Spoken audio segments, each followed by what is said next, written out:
I'll be in the chat as well Okay. as myself. Excellent. I should be in the chat as well too.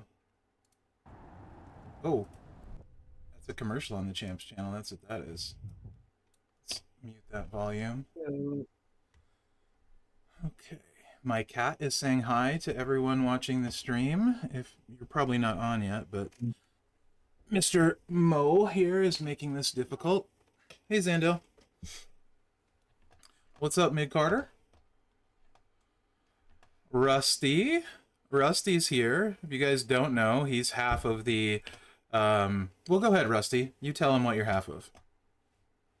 well, I'm one half of the team that brings you WWE Champions Chat podcast and YouTube channel. Yeah, that stuff. So if you're not, and you haven't, which wouldn't be smart, go check them out so you can be smart. Yeet, my dog. What's up, Noah? So, we'll give it a couple minutes here. Hey, Fishy, how are you, Fish Can't? And BW, Zesto. Gonna try something kind of different today. Rusty volunteered to be guinea pig number one, which is very kind of you, Rusty. It's an honor. It's an honor to be on your show. I mean, I don't know if we call it a show. That's kind of aging myself, but as a longtime listener, first time caller, it's really rad to be on with you today. I mean, you say that now. Give it a couple hours, you might change your tune. Yeah, yeah, for sure. Let's see. What's up, Telvin? Scotty Go Blue, how are you? Hey, Gav, Daryl, B-Rock, and Zandel. So, number one volunteers, Rusty. I have no idea how long this is going to take, by the way. Um, Number two is Mid Carter, and number three is B-Rock. The goal is, hopefully, for this to be productive discussion, useful for you guys, fun for us, get to talk like roster building, nerd out. And if it goes well, plan on doing this on Tuesdays as something a little bit different, more interactive with you guys, maybe than just watching me cascade, Let's see. What's up, Sir Rod, in the chat? Hello. Lady B sent you? Uh-oh. I better not be in trouble. I Hogan? wonder how many people are joining the stream now because of the in-game, like the notification that comes in the news section, and then they click directly onto Twitch. Did anybody do that? That's out there, or do you have notifications set via Twitch itself? Yeah, this is really cool. Like, from a content creator perspective, at least on my end, like, this is super cool. Like, that has to give a way bigger reach. Also, the web portal, like, I find this super nice. Just click the button and it takes you right there. Nice, Real Kinito. That's awesome. You have both, Sir Rod? Nice. What's up, Leper? A dad gamer? I did. Right on. Hey, Tito. Hold my beer. What's up? What's up, Lee? I know that guy. Teo, you got it from Twitch. What's up, Lee? You killed it with Natalia, took her 6-star bronze and made her submission like 11 million with trainers. Yeah, yeah. Her sub hits really hard. No doubt about that. A little bit of housekeeping, guys. Aside from the roster review, starting with Rusty, I do have a smidgen, a tidbit of faction boss info for tomorrow, like boss health and things like that. So we'll do that at some point. Yeah, Zandel. Like, so the only the only downside to Natty is the fact that she's a lady trickster, and that class is loaded, right? There's tons of good lady tricksters. That's the only negative I really can come up with. I love that they're reworking these older characters. How you feeling about that, Rusty? Well, first of all, you're right. Lady Tricksters have been reigning lately, but she's PG era, right? How many female PG era do I have that are that are worth anything? So suddenly, era might be a little more valuable than class when we're looking at these reworks. You know, that's a really, really good shout, actually, because PG era is extremely weak. So very good. Yeah. So I think I yeah, and also as we look at like focused, what is that category called? Aggressive, the boss battle Mm-hmm. categories. Mm-hmm. Um, so I think we're learning to like sub categorize superstars more than just Trickster, right? The class. So it seems like how we how we appreciate or where we assign value is um, is getting a little bit more diverse. Our portfolio, if you will, is getting a little more diverse. Absolutely. Yeah, yeah, for sure. Hey Sean, let me catch up. Gary the Kid. Who else we got? Uh, ER Champ. Big Love. What's good? Yes, that's Rusty. And G Man. How are you guys? So yeah, budget ones. A lot of people have X-Pac, right? X-Pac will be great in boss.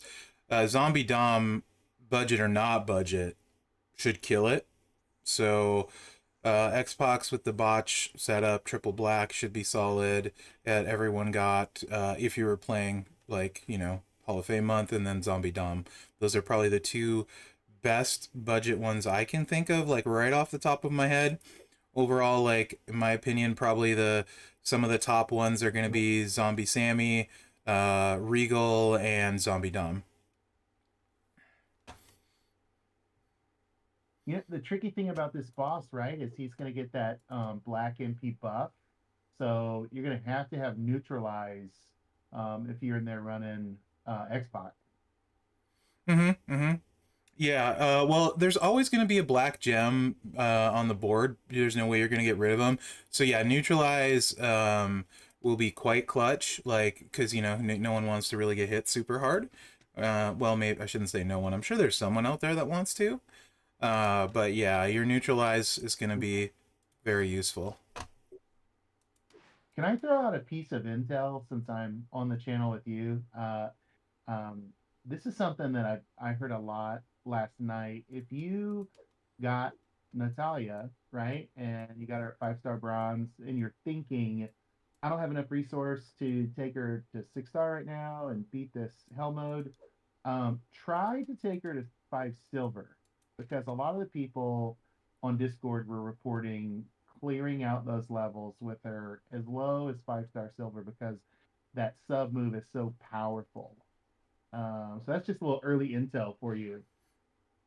Yeah, that's really good. So like it depends too on what you have for like sub trainers. No giveaways today, Broken Wings. Very very sporadic that I do giveaways. To be honest, because like while they're awesome for you guys, like I get sidetracked like really easy, and the giveaways can make it difficult to get to stuff while you're trying to do it. So like in some cases, if the FERPS really wants me to do a giveaway, I will do it. But for the most part, not so much. Which means never. I've done a few Zandel, but mostly never. Correct. Yeah, Cowboy Bob's a good call out for focus. Thank you, Sensei. As he can break a bunch of green gems and stuff. Also, we'll get into later some strategies with other people you can bring that will be useful and helpful without necessarily being world beaters, you know? They were and as far as giveaways, Mherex, they were like, I want to say Professor did like 6 giveaways last night. So the community got a ton of spins on that wheel. So Yeah, he does a great job, and all of the content creators really, minus Mherex here, do a great job of doing the giveaways. I'm like the Grinch, so you might not love me for that reason. Hopefully, I can make up for it in other ways. Um, but yeah, I can be really weird. Like anyone who's watched me for a long time knows I can be like super weird or stubborn. Oklahoma Thunder, I will acknowledge you. I got a button for this. Acknowledge me. Jimmy Osu will be decent for sure. Green botches you can break. Tech Kofi with the buff move. Yeah, it's kind of hard for him to keep recycling it, but yes, I mean these are some things you can do. Boss, it really ends up depending what you're talking about. To be honest, guys, I've said this a lot. Maybe you haven't heard me say it though. Boss is really about specific roles, right? So, what do they bring to the table? Like in this case, you're gonna need a neutralizer, right? Like because of the damage from the black gems. So you want a neutralizer in this slot, preferably one that can do damage, but if they can't, that's fine. You're going to need somebody to break the shield. So if you don't have a high damage guy in one of these slots, you might as well bring someone that can chuck black gems and get the shield down. And we'll get more into why that's important when I read the boss thing. Oh, Xbox 360? What? I have a button for that. If you know, you know. Yeah, so the Did you or see? go ahead. I was just gonna say, did you see the most dad-like comment that I pinned in the stream chat? Today's giveaway is the invaluable insight into roster strategy from Mherex. You know, you're not wrong. That's the goal. So that's actually the goal. Me, stubborn, never. Yeah, we love you, Mherex. Though giveaways. Thanks, guys. I love you guys too. Yeah, you could run this and have botches out with the sub, right? Because it'll recycle it. So yes, you can have the botches out. That's a good call. Um, but yeah, so boss really like is about your team makeup. Like most of the time, I can tell you before you go into a lobby if you're gonna have any shot of being successful. So many boss battles lobbies start that have zero chance to win. What's up, Pool Shark? And it just takes a lot of time and fun away from it. So it's much easier. Um, Boss is much easier when you go in prepared, and for that you really either a need to talk a lot with your faction mates, or b do a bunch of research on your own, and be prepared ahead of time, you know. So don't be that guy that's slowing everyone down, or that gal. If you're on and you're a gal and you're playing champions, you know, let me know. I think when I look at my Twitch stats, it's almost always like 0 or like less than 1% in YouTube stats. So it's not a lot, but there are some. Waller would be good for the boss. I believe you. So we will get to boss. I want to start with Rusty here. And kind of what the goal is going to be with Tuesdays, right? He was nice enough to volunteer to go first. Um,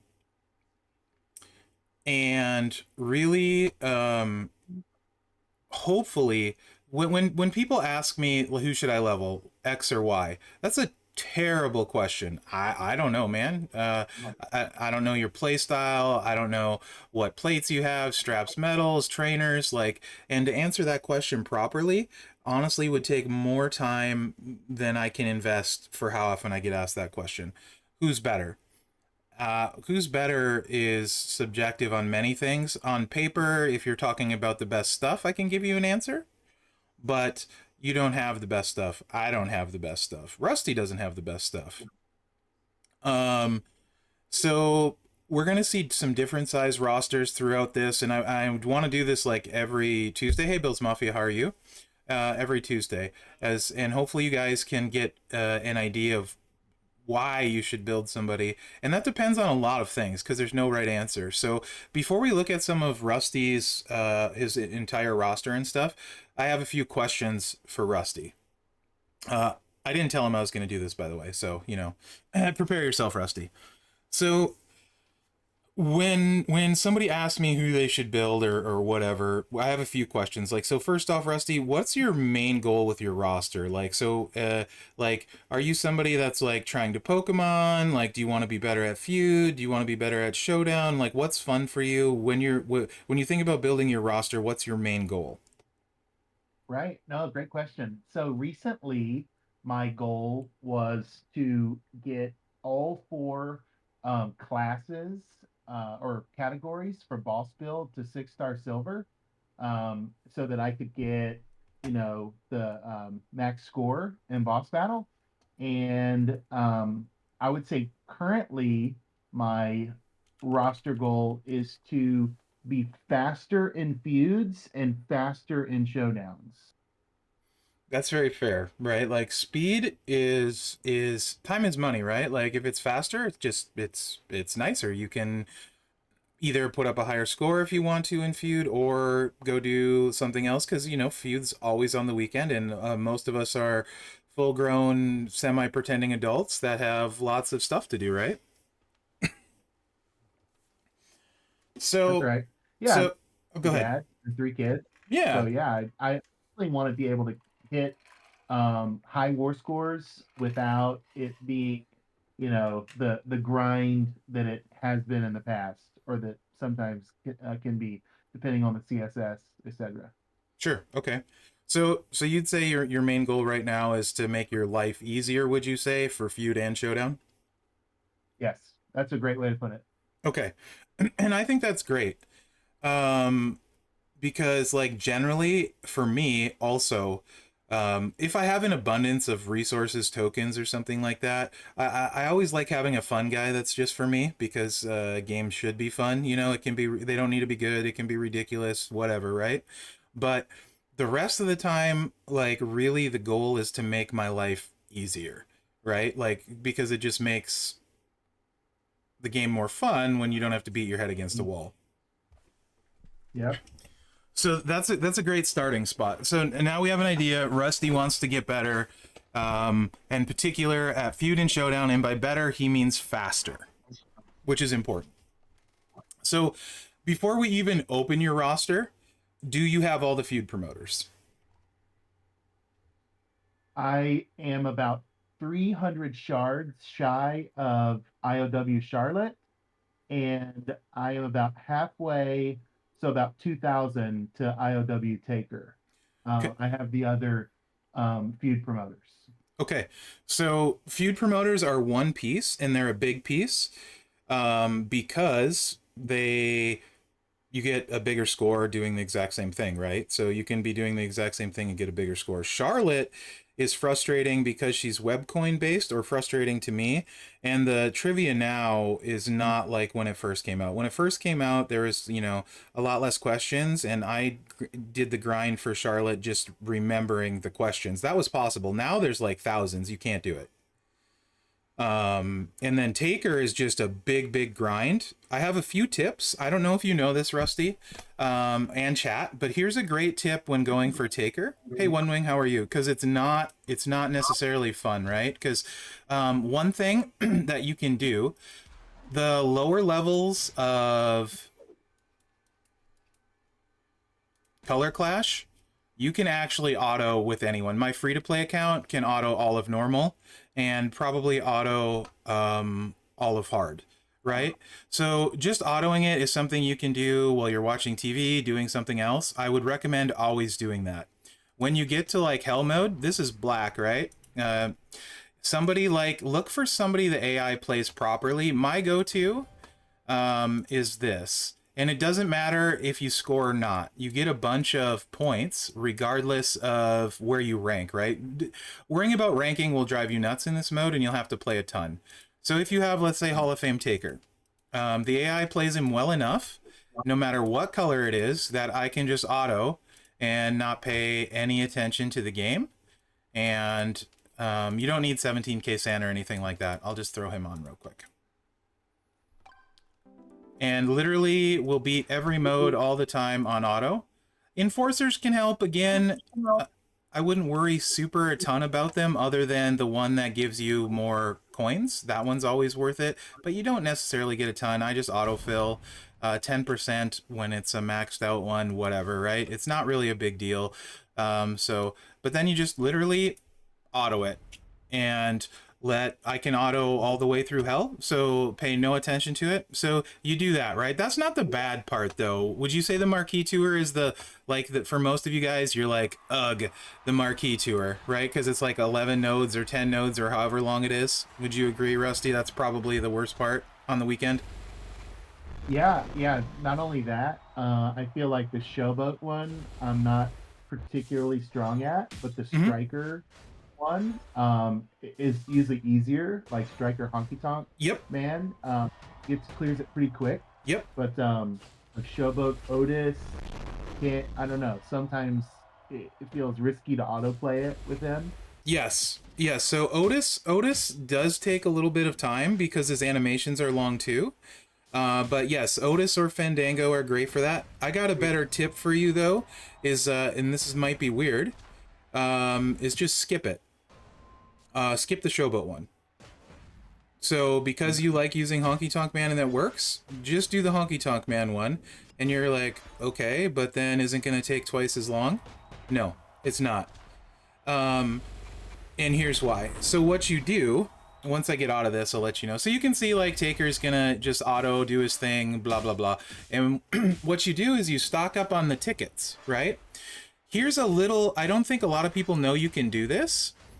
On the Marquee Tour, once you go through all the trouble of beating it manually, have your tickets to rebuy. You can rebuy as much as you want, and then use your auto clear tickets. You get all of the first time points again, and if you're not doing it, like, or struggling to do it, like, I would save up and once every 2 months just do a ton of runs. So all the tickets, that's what I buy from the store, like, especially when they're on discount, but just buy a ton of tickets and then just rebuy, and auto clear your way through it. Do you know what I'm talking about when I say that, guys? Chat and Rusty? Yeah. So you'll use the in-game cash that you kind of store up Oh, you don't even have to use the from cash.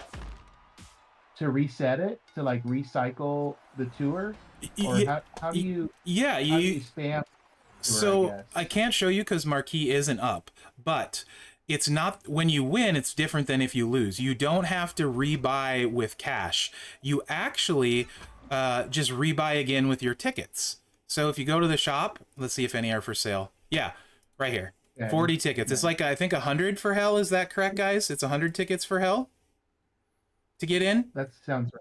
Yeah. Yeah, might be like 85, but I think around 100 sounds right. Yeah, so you just have these all saved up, and then as soon as you're done, you just rebuy in, and then you auto clear it. And while you don't get the leaderboards and that stuff again, you get all the first time bonuses again. So like I literally would only do it once every 2 months, and then I would like auto clear however many times I could auto clear. It saves you a ton of time. And that was the big struggle with Taker, was the time of having to do that like every week, and like some of them I didn't like and that sort of thing. So that saved me just a ton of time. So that could probably help a lot of you going for Taker, and you as well, Rusty. If it's a time thing, is just auto your stuff daily while you're not even paying attention. And then on those marquees, go through it once and then just bomb it with as many ticket runs as you can, auto clearing. Okay, nice. Um, And then you guess time release or what, like trying to buy shards for Undertaker. Like you just have to space that out once you have a horde of the marquee coins, right? Would be the no, next step.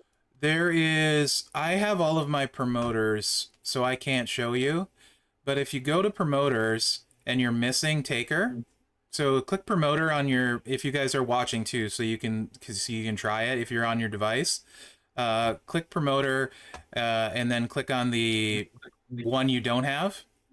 Oh, there you go. You can link it. Well, maybe you can't link it because I don't think you're a mod yet, Lee. But if you message me, I'll link it, the video.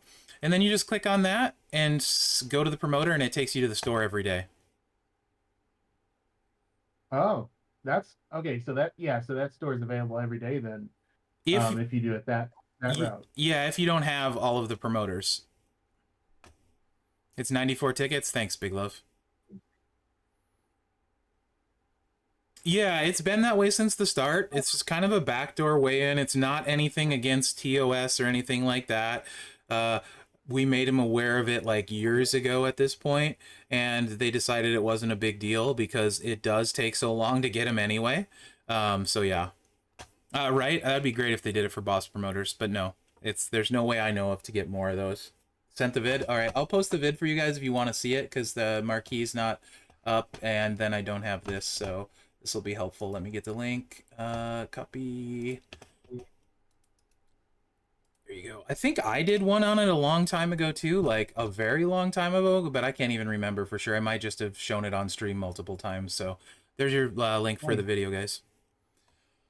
Okay. We haven't even got to your roster yet, Rusty. I don't know. Do you think the shortcut for like spamming will help you with the taker pursuit, so you don't have to sink as much time into it, or is that something you don't think you'll use?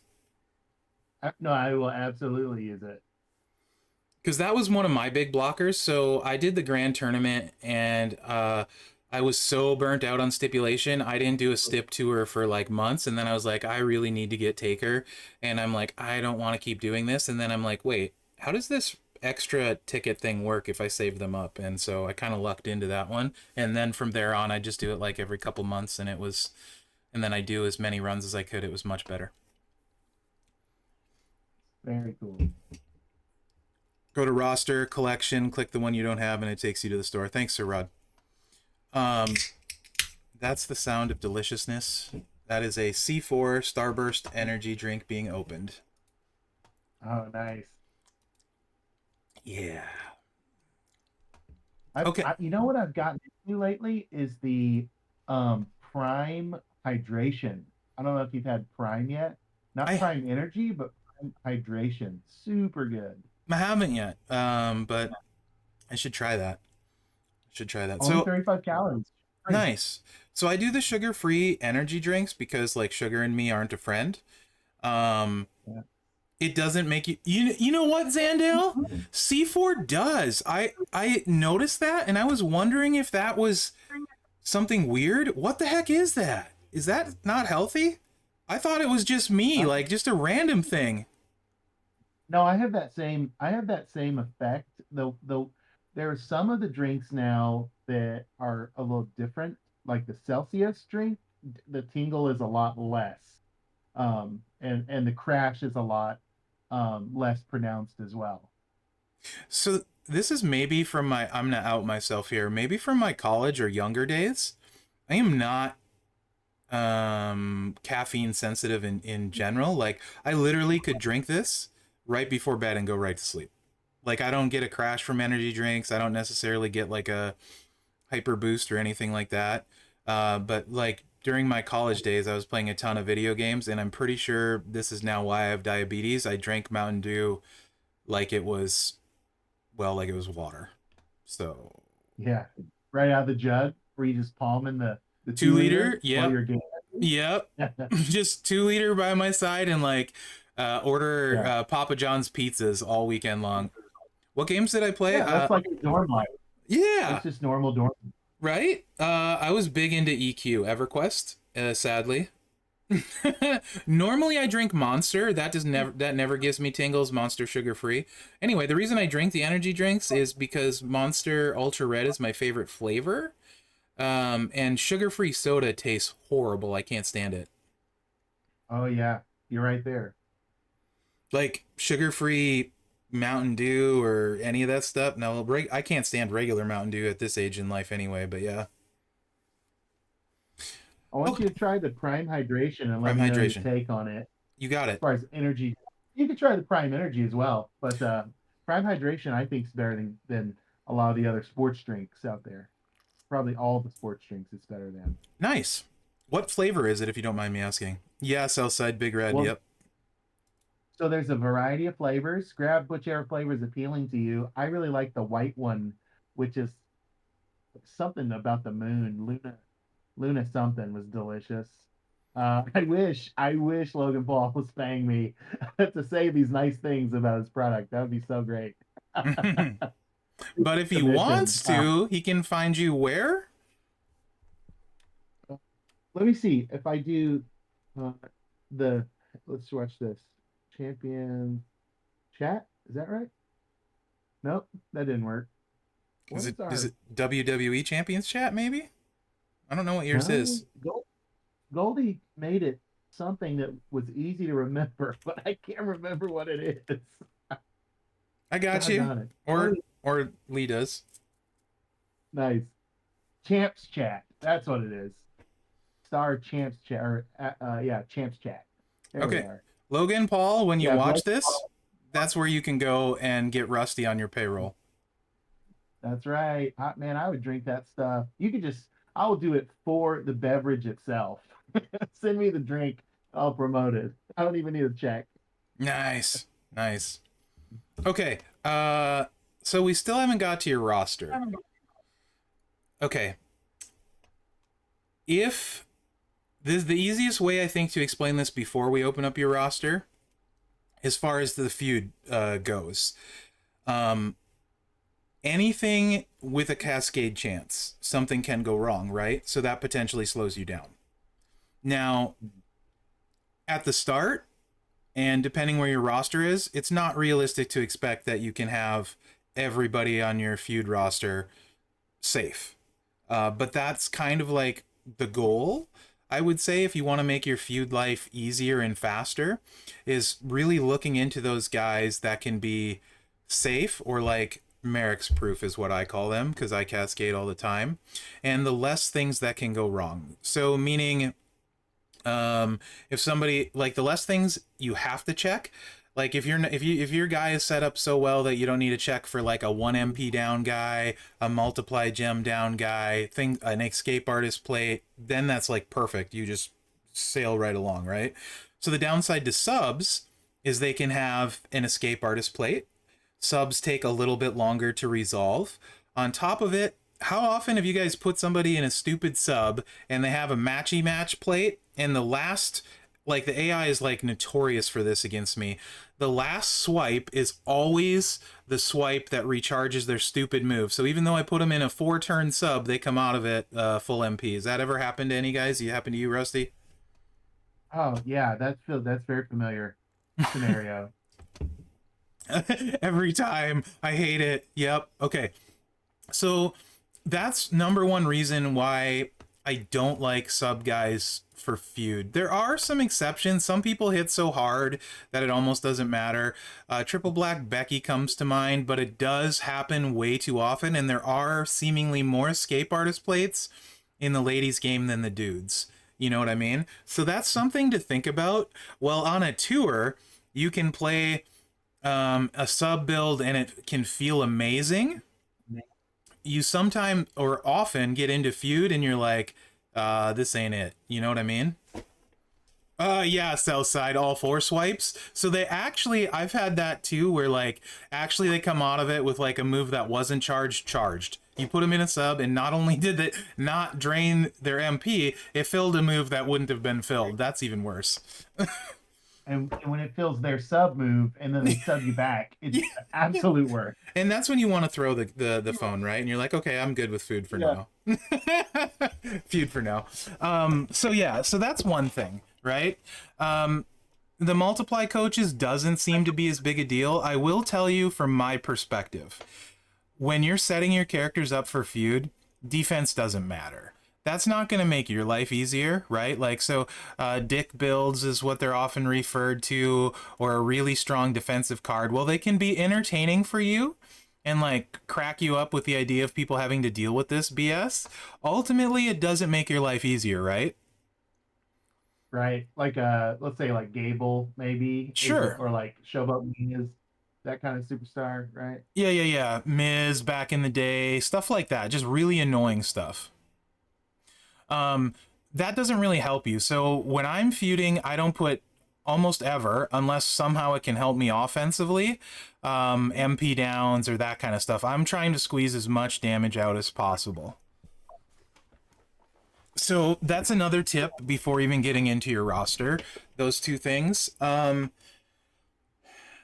What is like technically, what is like, just to start with a baseline, like this would be Mherex proof. This is also proof from anything, unless they have, I think it's Stay Puff, that's 10 green MP down, basically. You can run this build with Sammy. There's no way of cascading. There's no multiply effects. There's no sub, and it hits hard enough to keep everybody down, right? So this to me is like a perfect, in my mind, a perfect feud character. I don't know if that fits yours, but like my advice is like moving towards things like this, where there's, and even if they're slower than Sammy, where there's much less chance of things going wrong. You're trying to minimize the things going wrong. Take RNG out of it. So as far as Showdown, I'm going to be honest with you. Showdown is mostly, I feel like, having a big roster, so you have options. So it's breakfast. Basically, I found, and I know it's, and this is not true by the way, guys, on my free to play. My free to play, these perks don't make a hill of beans a difference. If anything, they maybe make it harder. But the new perk style for Showdown, where you get the plus MP, basically makes it so you can start to turn one in Showdown just like you would for Feud, because purple and black moves are negating this reduction, right? So if you run guys with purple and black moves, you can still start on turn one.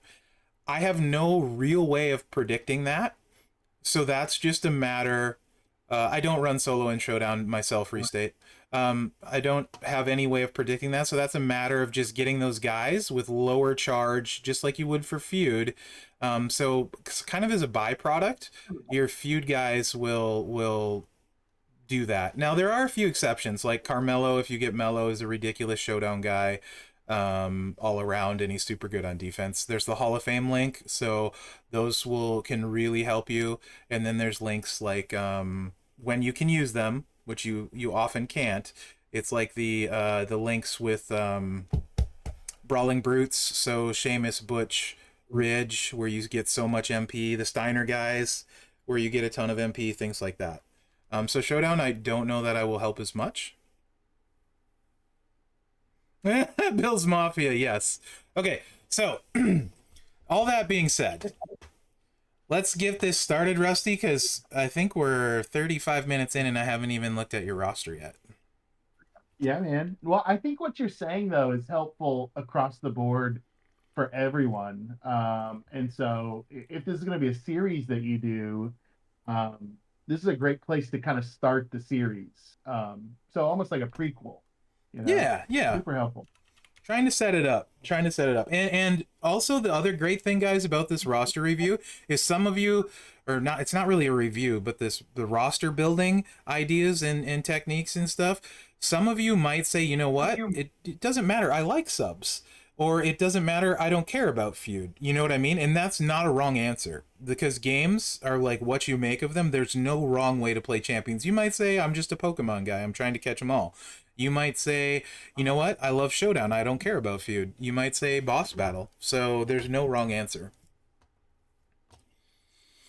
Okay. I'm going to bring up Rusty's roster, if you're okay with that, Rusty. Yeah, brace yourself, guys, because this is OP for sure. And You've never seen. one thing Rusty did, which is awesome, which I didn't tell Mid Carter and B Rock, Rusty also sent me his plates, which is super duper helpful because plates make a huge difference, and there's not so many like straps and medals. Yeah, don't send me that. But the plates is also really helpful, um, because some very few select plates I would classify as game changers. Most are enhancers though, and a few characters only really work well with specific plates. And I cut you off, Rusty. I'm so sorry. I'm in like this No, no. weird. I get going and then I like, I just go, Yeah, go, no, go. please do. You're the host of the stream, and I'm trying not to overshare, so I love it. No, no. The more you share, the better, because I'm boring, and you need to be the funny color commentary. No, don't just send me random pictures, Sensei. I know you're trolling me. All right, let me. Yeah. I'm gonna move this chat over to this side. Okay, so this is the start of his strikers, right? And I notice you have Butch Silver. How do you feel about Butch on your roster? So there was a time in the not too distant past where Butch was my best striker, and striker had been my worst category by and large for years. I've played the game almost since the beginning. I was free to play until probably the 6-star meta is when I began to consistently spend and try to upgrade and chase um, characters and pulls. So Striker was horrible when they offered Butch for like what, 20, $30 on the Mm-hmm. portal. Mm-hmm. I took him and I YOLO'd him, and so that's so he's my best striker and has been a terrible category for me. Okay.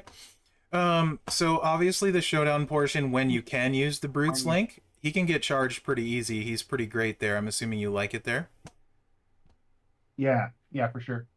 Uh, how many cycles typically against another 6-star silver in feud? Is it a 2-cycle win? Is it a 3-cycle win? Is it a 1-cycle win? It's 2 to 3. I have the Z plate on Butch, and I Mm-hmm. also have the sheriff's badge on him. Mm-hmm. And so I'm basically just trying to max out the red gem damage and then create the yellows just for a little extra bonus damage. Okay. So Restate says Striker Andre is better than him. I would say that is not accurate unless you have Striker Andre moment and you have move damage stuff for him, right? Like that's not a gimme that Striker Andre is better. And I To also me. only got Andre about a month ago. So a lot of what you'll see on this roster is the best I had at the time, right? Mm-hmm, Like mm-hmm. all of our rosters slowly coming together in process. Total roster is still under 5 million. So you're looking at a guy that had been free to play for years and has worked up the best he had until something better came along. And you should really, in my opinion, when we're doing these guys, you should never feel shame about your roster, no matter what size. Like everyone is trying to make the best decisions they can for the roster size they have, and that's kind of what this should be about. So while we're looking through some of your strikers here, and maybe I should have looked at your plates first. Actually, that would make more sense. Let me do that first. Let me pull that up. Let me go to. Let me turn this off for 1 second. I don't think we have anything embarrassing in our chat anyway, Rusty, so no worries there. No, and I'll even just say the moment you mentioned is the WrestleMania 2 moment. And I hear it's fairly common, but I do not have it. And so I'm bringing Andre up, still hoping to get that moment. So it's a little aspirational build. But I did pull Andre at 6-star bronze, so it felt like a safe uh, poster to work up. Mm-hmm. Mm-hmm. Yeah, yeah. Nothing wrong there. Plus Andre requirements, right? So Ronda's jacket, pretty rare plate. That's one that jumps out. Beefcake plate, pretty rare. Obviously, he's chilling right there and doubtful to go anywhere. These are great plates. Also, they're in great spots. Bulldog Bracer is a great plate. On New KO, for example. Z plate is great across the board universally. Anyone with countdown gems, one of my probably most used plates, honestly. Z plate. And then we got some color plates, which can come in handy in right combos. And then this can be really, really annoying, help recycling the taker plate, taker sigil. So you got some plates to work with. Any of the other plates, these kind, you can obviously get for 1 token on the wall. So those are going to be handy, you know. So those are his plates. And try and keep that in mind too, guys, when you're giving suggestions and stuff and what he's going for as well. So let's go back here and let's go to this one, like so. Okay. So, and then while we're talking about your strikers, feud-wise, do you feel like when you have to use a striker, it's a struggle? Yeah, I think well, unless it's Butch and unless there's a perk that is really helping or a line bonus that's really helping, yeah, it's a struggle. Unless it's a female feud and Nikita is getting it. I mean, not Nikita. No, no, yeah, my female strikers are terrible too. Sorry. No, that's okay. They're rough for a lot of people, to be honest. I don't like mine in particular either, and I have them all. If that helps. Um, so when I look at it, if you had, let's say, a big gem damage strap and the Last Ride to Hell play, Dexter Loomis would be an option, but you don't. So he's not as nearly as exciting or cool, right? So that's where like some of these things come into play. You know who I'm going to talk about, I know, at Striker before we even get anywhere, though, is, and I know you just got him. I think JBL, because you can either go with the Power Gem set, and then as you get a little bit more gem damage stuff, you can go with the gem damage based stuff. Um, and you can he can so worst case it's a 2 cycle win with the sub into the power gems, and then best case you're gonna get 1 cycle wins with that, and then when you move into the gem damage based, it's actually cascade proof, 1 turn wins. So um nice. you don't need plates to run the gem damage stuff. They do help. I did a pretty extensive video on that. I think you were on that stream, so you might have even seen it.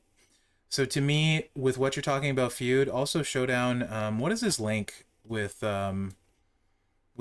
You don't have Rook yet, but what is their link? Do they have an MP link, or is it a move damage? I don't think they do. But either way, you probably can't use them very much anyway. Um, we'll see when we get there. I think you have a Lundra, right, for the black matchy match?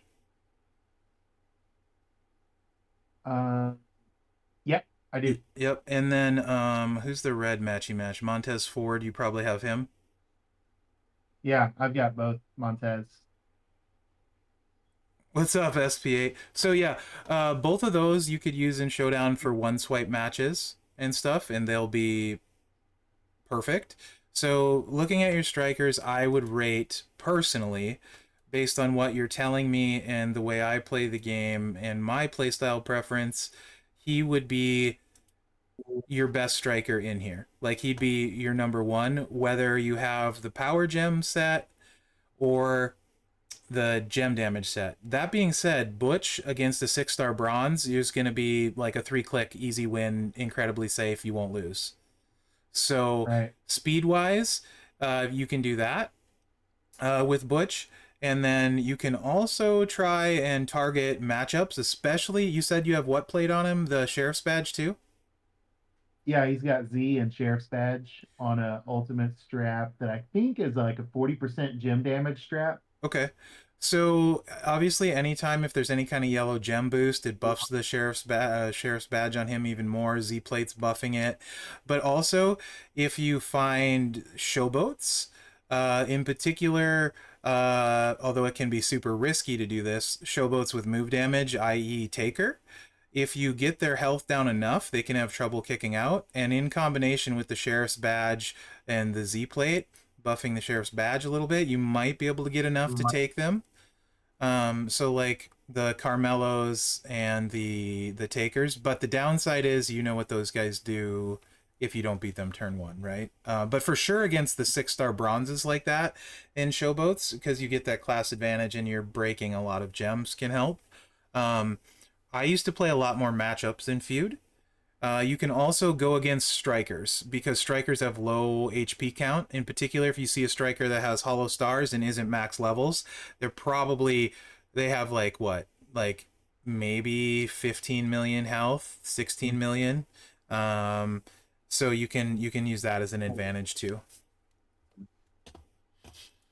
But that would be that. At ladies, to be honest, I would just wait, right? Like what I'm seeing here, and then your plates and stuff you have. To me, this is not worth bringing like to the moon at Striker. If you're gonna like Right. twist my arm and say who would I use, I mean, I think you can use the sheriff's badge uh, with Rhea a little bit with the Reds and get some extra gems. And Hall of Fame Wendy with the link for Showdown though would be probably who I'd go with. But you know, if you take her silver, she will not excite you. Like you know, you're gonna be sad like about her damage output. You'll just use her against bronzes. So with Bianca, I actually have both moments and the Christmas sweater gear Mm. on her. Still held off leveling her up. Um, any thoughts on that? Hmm. You don't have Steph, right? I didn't see Steph in there. No, I don't have her. I'm hoping she's one of the ones they're reworking and giving us free at 5 star. That would be uh, nice. I'm speculating based on the plate being called the corporate crown, and Mm-hmm. she's kind of like, queendom and the tiara, all that stuff are from her. So that's speculation, but I'm hoping she's coming. So you have this moment, WrestleMania 38 Night 1 Yeah, that's right. and Thunderdome. That's right. Uh, Both feud moments and a okay. Christmas sweater. I don't know without a drip. That's how some of my buddies used to run her when moments were working on drips and stuff.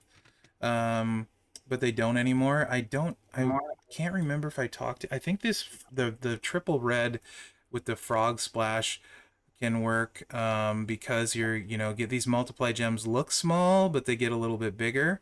Um, but I feel like actually not triple red. I think it was this one because you can reload, but you have to use a trainer. She's pretty mad. Yeah, SP8, I thought so. You can get some kind of big multiplies out, and then you can destroy a bunch of rows, but it's not enough in that world. Like, so I don't think it's honestly at this point it's worth it. I think you're better off waiting. Most likely, like the next free lady we get at Striker would be better than most of the Strikers in the game. If you get Nikki, she's Yeah. plenty usable. Um, Sherry is just up there for the training for me. I don't. A lot of people love Roxanne. I don't care for her. She just doesn't really fit my style. She's great, but she doesn't necessarily fit my style. Nikki has the sub gameplay too. What would make Steph really usable is targeting tricksters, right? Because when she targets tricksters, she gets pretty nasty again. That's why I was asking about Steph. Um, That's interesting. She has the new move type. Somebody even asked in the chat, didn't they just rework her? yes. So it might be a long shot that she is the one getting another re-release, but I also don't know that a lot of the community has her. Uh, Mm-hmm. so that would be interesting. Yeah, because like this, she's gonna slap. You can get loaded. There's a little bit of a choose. I like matchy match with these, so 2-3 matches can get you loaded. There's other ways you can do this move, right? It's cheaper at 6 MP, so you can use that to load a little bit more cascade risk. But Steph and with ladies being so rich at Trickster, I cannot imagine you're gonna have a feud where you don't run into Tricksters. You know what I mean? So I feel like holding off on your strikers for now is probably a better use of your tokens. Personally, I don't know if you agree or disagree. Ones that Yeah, I okay, agree. okay. Well, let Um, me ask you this Go ahead. situationally, Mm-hmm. if Queendom is in fact one of the remakes that we get at 5 star, let's say I get her 3 weeks from now, Mm-hmm. uh does she become a target, or do I continue to wait for maybe a different female? I think given how many really killer tricksters there are, and like just about every especially so many people, just like almost everybody, it seems like got Cora or Liv or both.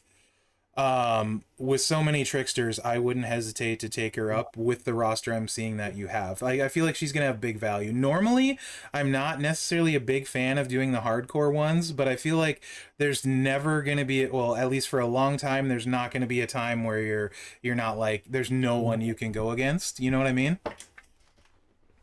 Right. Yeah, so I would say take her up. Yeah, SP8, agreed. Um, Okay. Good. Any other questions about strikers before we move on? Like ones like Dusty with the matchy match, as long as he's high enough for the max advantage, that's like super important. I do want to call that out. To me, these are some of the best for boss battle and showdown in the game. He's purple matchy match.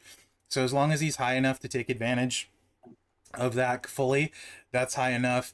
You already talked about Honky Tonk Man for Marquee, super useful there. and he's high enough for that. You got your M Sting there for MP trainer. Um, when you're looking for extra stuff to do, those are like kind of the good ones. And I would say you look like you're pretty good on leveling the other strikers that I see. Rocky, of course, amazing for the sub guys. Yeah. Um, yeah, I'd say that's about it. Useful MP trainer too. As long as he's 9K, which I'm sure he is.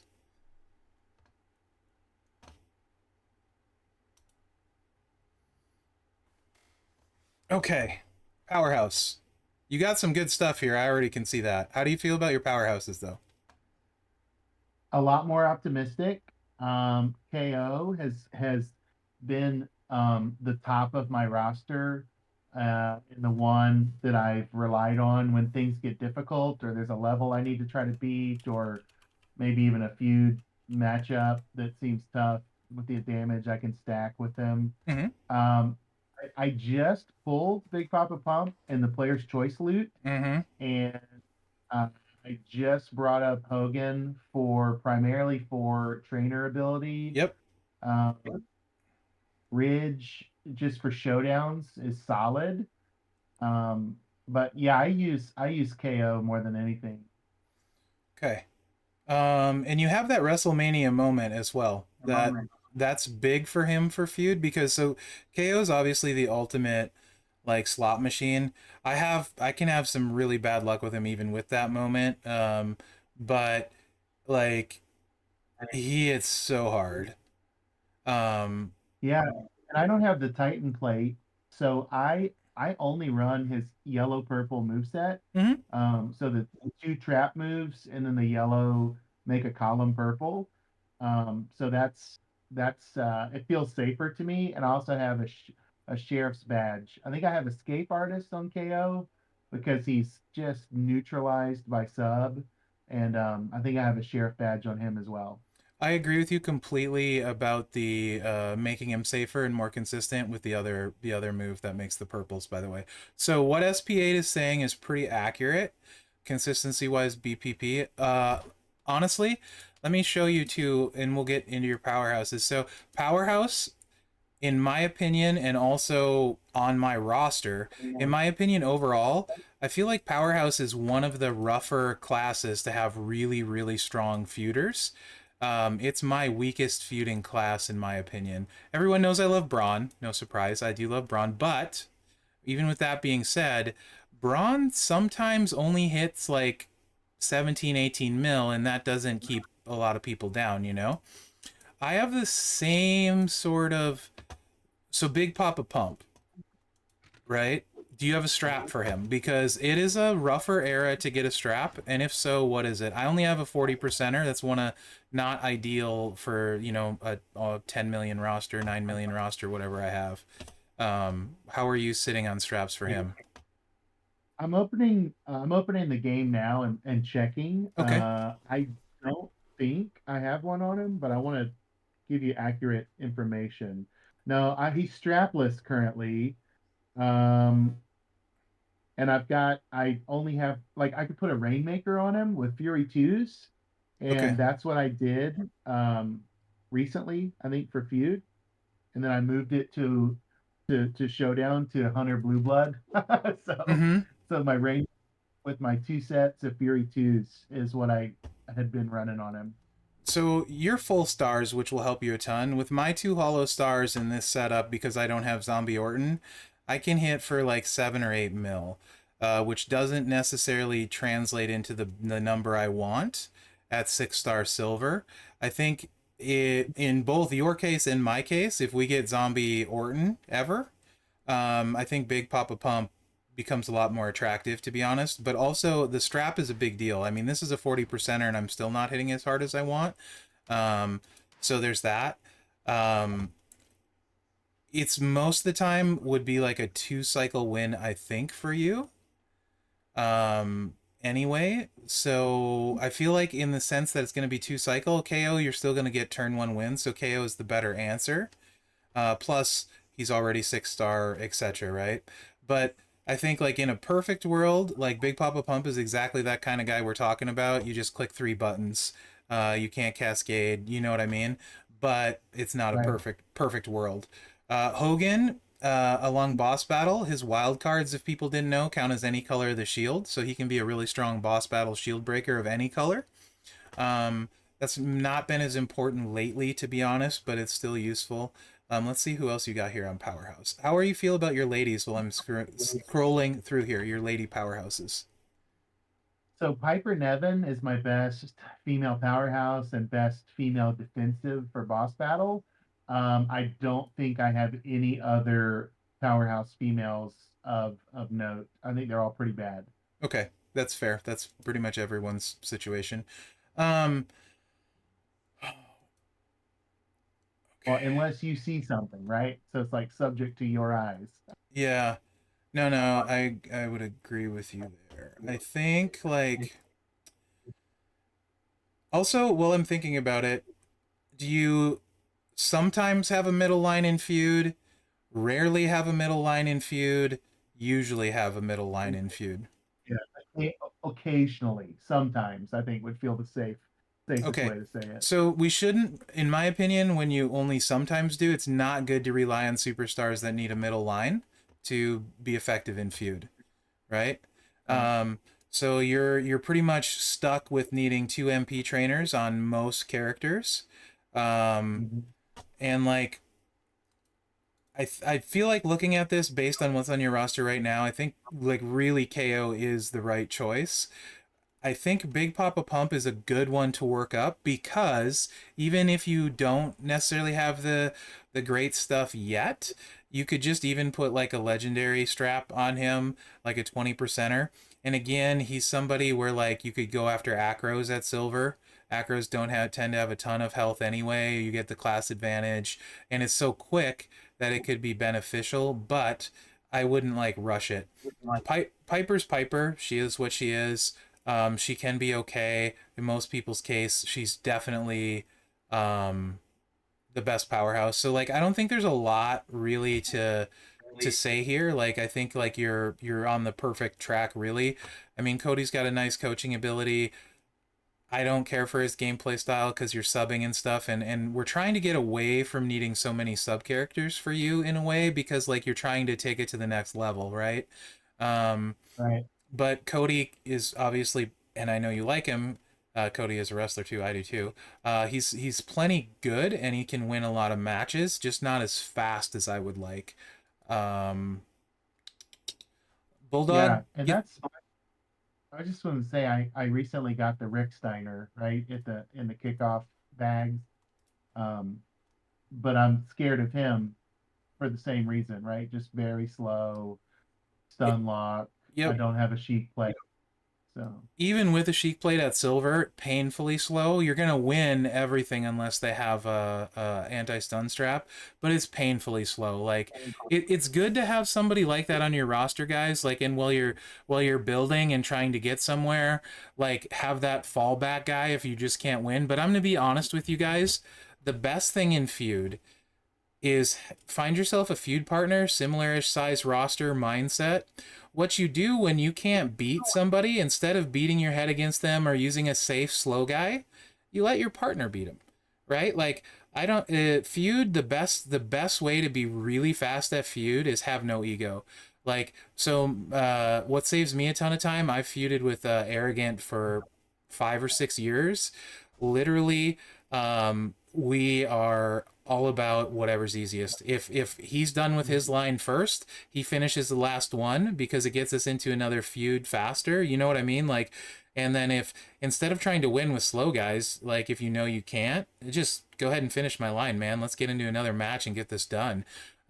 It also works great for CSS. Like you can run like a feud roster where you're running the lowest stuff you possibly can, and then he's got a small roster, and like he can just like I'll put in like four guys if it's the minimum and have like a 13k roster. He runs like his CSS, it's at like 60k, and then like 2 matches he's done with all his CSS, then we flip it. 2 matches I'm done with all my CSS, and those are out of the way. Right? Like, and because CSS takes a lot of time and gets you kind of out of your flow. So you can do things like that too. to make your feud faster if you have a feud partner, and it's worth investing in that type of relationship because it saves you so much time on the back end. It also makes feud way more fun for me, to be honest. So if you can do that, that will help you a ton too. Yeah, SMG, how are you, bud? But yeah, I think you're on the right track. Steiner's trainer is great. 2 blue MP submission in particular for tours, but that'll come in handy. So he's worth working up for that. But I'd say your powerhouse is you've nailed for what you have. Oh, Bulldog. If you guys don't know, Bulldog has the enhanced trainer. He's 5% better, which is not a ton, than Piper. But if you don't have a ton of affiliations and you find you're using a lot of red guys, it's good to have them both. So he's 45% red gem damage and 2 MP at 5-star gold. So you might also work on Bulldog. I'm making notes as you share. So if you hear me clicking the keys, it's because I'm typing like your court reporter back here, the things you say. Any other questions about Powerhouse before we move on? So Vader is kind of sneaky too. It sucks. Oh, he's so close to me saying he would be awesome. But the finisher doesn't do all the damage. You do all the damage and then the finisher happens. So like I can hit for like 10 million with him, but none of it's on the actual finish. So you can make Vader work with stuff you and I don't have on our roster. But sadly, he's just more of a fun to play around with. But you can get that finisher really hard. But yeah, Bulldog's training ability at 21k, 45% 2 red MP, super useful. And then I didn't check. Do you have Batista? So he has his 1 MP and move damage. That can be handy once in a blue moon too. I think there's a couple guys. Yeah, I've got Batista. Okay, perfect. Those are the big ones. Rhea sadly doesn't work in the new meta. Zombie Rhea, I would love to say work her up, but no, it doesn't really work. Anvil, honestly, I think I might prefer Rick over Anvil without the moment, but I think you have the moment. So there's that. But I don't know how much I would use him against 6-star silvers, but that's also probably worth mentioning that some people might have questions about. His move charge is ridiculously high. That's the downside to Anvil. Okay. Yes, Priest, Bill's Mafia. Oh, no. Percentage in multi? Maybe. MP in multi is Priest. Percentage in multi? I don't know. What's solo do? I honestly can't tell you. Okay, yeah, any other questions about Powerhouse? No, so Big Papa Pump, keep working him up, and Bulldog for trainer ability. That's on my hit list that I'm making. All right. Tricksters, this should be fun. I'm assuming you like your Tricksters, just looking at this first page. This is my favorite category. And I made a note for you. That's the preview. That screenshot is the preview Nakamura that I wasn't allowed to use, but I did shard recruit him at 4-star. So he's also on my roster, or will be on my roster whenever they make that switch. Okay. Oh, chat, to address the question about rosters, this first one, I don't even know if I'll get to all 3. Gonna do this every week. In order, so far, we have Rusty, who is kind enough to be able to do this on voice to kind of give you guys an idea what we're going for here, and also because, you know, it's fun and it gives me an excuse to get on a voice call with Rusty. And I have Mid Carter second and B-Rock third. Those are the ones that are nailed down. I don't know if I'll get to all 3. As you can see, I'm trying to be in-depth with this to try and help. But I do plan on doing this every Tuesday. So hopefully over time we can get to most people and do stuff. Like this is kind of a way to get the community involved in the Champs channel and something that's fun for me. So we'll see how it goes. But yes, that's the goal. Sorry, Rusty. No, and I think it's valuable, regardless of whose roster you're analyzing. It's helpful just to watch and to hear that advice. It's probably useful to more than just the person getting dissected, So I would say plan on being here every Tuesday for the roster assessments. Even if he's not looking at yours, you're going to learn something really good. That's the goal, like, is just to help people, because, like, ultimately, guys, you care more about your roster than I care about your roster, right? Like, you're the one investing in it, playing it all the time. So hopefully this just helps everybody be able to make, like, better decisions for them. And I think seeing a vast difference of rosters and play styles and what people go for will really help, because when I'm talking about stuff, I'm talking about it from my perspective, but I'm trying also, when we're going to do this, think about other people's perspective and that sort of thing. Um, and yeah, dude, your Tricksters, just looking at it, like, so who's your favorite so far? Um, like I love Kali for boss battle because Okay. we can do a couple of different things. Mm-hmm. And I even have his unfreeze at level 10. Yep. I really like um I really like Zombie Gunther, especially the yellow build, because I can go into multiple feuds even with low health and keep stealing. I can be ready to steal health. I think Chelsea Green with her plate might be my favorite female that I have.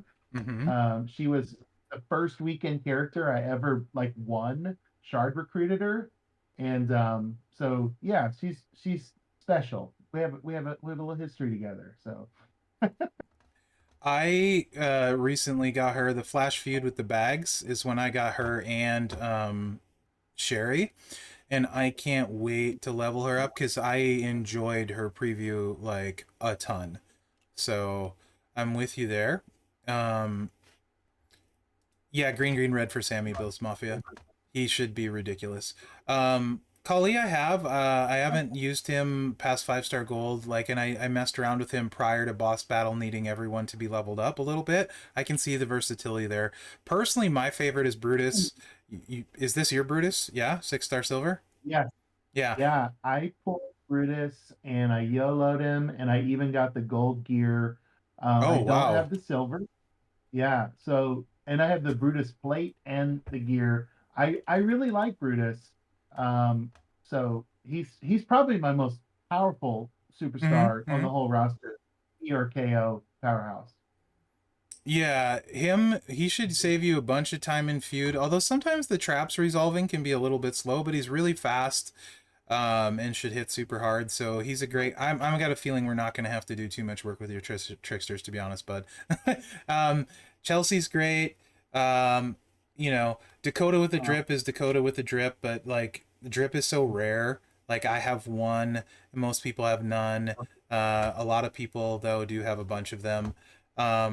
Corbin doesn't need anything, but you have faster guys, so um, Mosh is like really good, but again, you have faster guys. Um, since they added the combo to Kama, he's really good, but again, faster, safer guys. I do not like this one. Trash, I call him. I'm not a big fan. Hey, Mir, did Sherry change your opinion on Thrasher at all? Like the way she can bring up those multiplies or not? I don't think so. Like it's I don't think it's enough with the other stuff at Trickster. It's his off color. It's like he feels like a bad D-Lo to me, if that makes sense. That's a Um, great way to put it. yeah, he feels like Wish.com D-Lo, um, to me. Um, You were on your streaming break. I was called the Wish.com Mherex. hey, That's the best that's compliment I've ever gotten on Twitch. oh gosh, dude. I wouldn't take that as a compliment, but yeah. I did. It was inspiring. Oh, we gotta talk. We gotta talk, sir. I see a huge problem right here. Okay. Hollywood. Yeah. Yeah. I pulled him about gosh, maybe in the Brutus loot or something. I mean, so it Oh, was okay. fairly recently. Okay. Yeah. The He's plus newer. the +2 matchy match, game changing in some modes. So I would like, in particular, boss getting stuff loaded, and feud when you're having to use those choose guys. that +2 on the back end at coach when you have something more open, absolutely huge. So yeah, I would make him 6-star bronze with the quickness for that training ability, because I think you'll end up using it a lot. Because you already have some dominators leveled up. I mean, I could see wanting to get Chelsea 6-star silver for the health pool and stuff. She isn't going to hit much harder because she's move damage, you know? So you're going to see, like, what is it, that Right. 7% marginal gain at silver. But I get it for the hit points and fun factor. Um, yeah. It's yeah, you're forgiven because it's new, but he will definitely impact your game. And then, Right on. So that's 26K, you said, right? yeah, let me double check. Okay. Also, while I'm double checking, do you have Logan Paul for subs or no? I do. Yeah, I do. Okay, then you don't need to worry so much here. If you didn't have Logan, I would say level her up as the option for purple subs. But since you have Logan, you know, it's not important. We're going to Trickster.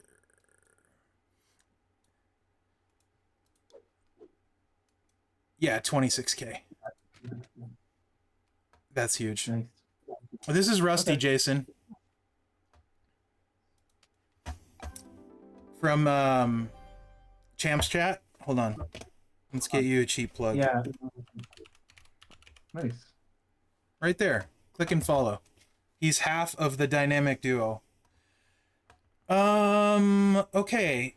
Also interesting on the bottom here. So Yep. these two are extremely difficult to compare. And I'll try and explain how that is. So if you have a seance, the Ghostbuster plate, which you and I both don't and most people don't, Liv is literally a 2-click feud ender. Like, Mm. no, nothing can go Yeah. wrong. Probably the fastest feuder in the game. I don't honestly know if we'll ever have a chance to get that plate again. Who knows? And even if we do, I'm not willing to pay $500+ for a plate. You know what I mean? So I likely will never get one unless somehow it gets extremely devalued. However, that being said, with that plate, she's probably the best feuder in the game. The seance break, what is it, 8 reds or 6 reds and make like 500 million reds, like 30 or 40. Yeah. Infinity Reds. Yeah. And she's got the red gem buff, and you don't need to like stack it with that, so you can just like 2-click win your way in feud because she hits hard enough. So one of maybe the best lady feuder with that setup, but hardly anyone can run it, right? Cora has a cap because most of her damage is done from the traps in that build, the trap build. Nakamura helps a ton. Showboat Nakamura. We haven't got to your Showboats. I'm guessing you don't have him though. No, Nakamura. Okay, so that lessens what she can do, but she doesn't need anything. So because you already have though Chelsea, I would take Chelsea over Cora, right? If if you since you don't have Nakamura, like for people watching, because I know this is a big question, my free to play is leveling up Liv because she can load her sub super cheap and then she can recycle it. Cora's a little bit more expensive sub, so that's the reason I went with Liv.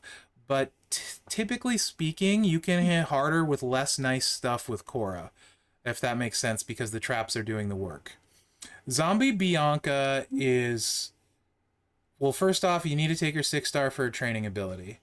And the second thing is her bleeds are nasty, but they won't keep up at silver unless you have like a veer plate where you're not going to get hit, right? Like, and then you're going to want Apollo and a bunch of stuff that's like really not necessarily everybody has with Zombie Bianca, but she needs to be up for her training ability.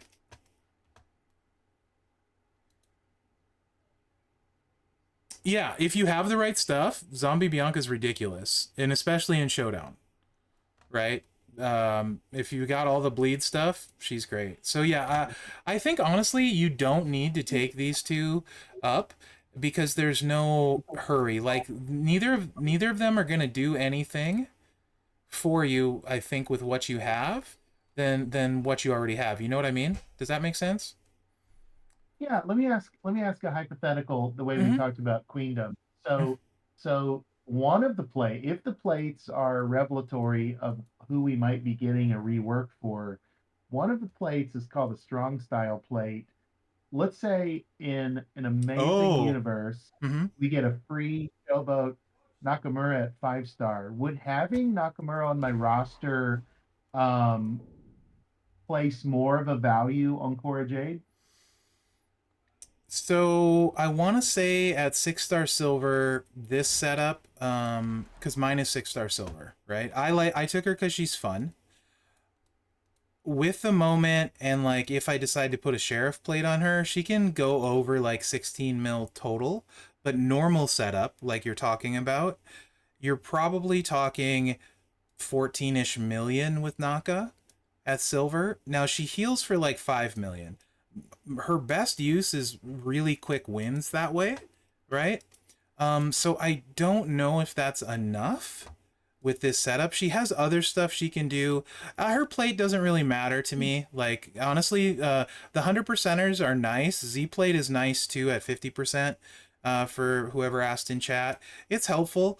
Her countdown moves, if you're gonna use them against chaotics, that's actually interesting because she has this move where it makes your countdowns go off right away and you can buff the blues.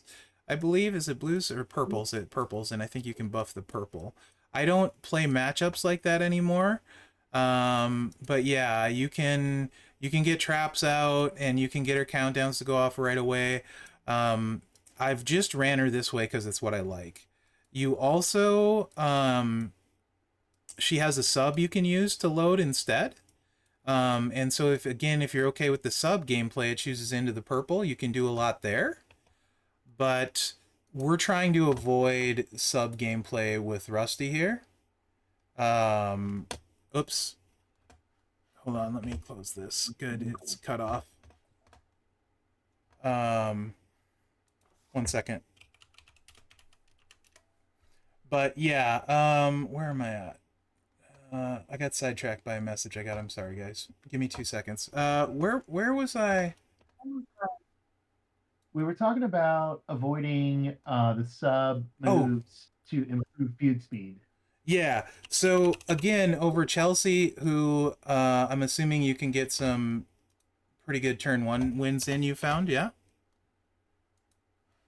Oh yeah, yeah. Especially if I don't move the pin bar too far. That's the key with Chelsea. If you can control the top line and keep Mm-hmm. that wild card from moving the pin bar too far, Mm-hmm. you'll do really well with Chelsea. If you move the pin bar and then they have a loaded sub, you could be in trouble. That's the danger, I think. Okay. Yeah, so given your scenario, I don't think I would rush her. And like Tricksters, I think there's a ton. I would imagine they're one of my lower token counts. I don't know how yours are, but you've leveled a lot up. So I'm guessing you probably don't have a ton of excess Trickster tokens. So That's right. Hollywood to 6 star. I could see Chelsea to 6 star silver for that. For the people asking Cora Dakota, that's a great question. I would actually say Cora because you're gonna heal. She can run a sub build too. In that case, like I would say Cora over Dakota unless you're running the drip plate build. You probably won't get a lot of turn one wins, but it'll be 2 turn wins with Dakota without a drip with a high gem damage strap, which is fine. But if you're doing that, you may as well not really get hit or heal like you can with Cora, depending which build you go. To answer that question, Noah, I would say probably. Don't take that as always, but that's a probably. Hey, Um, one side note, mhm. Mherex, is Hollywood Hogan will also be far and away my best NWO requirement superstar at 26K. Yeah. Also, I know you're talking about you messaged me about this. So, landing plate for taker plate.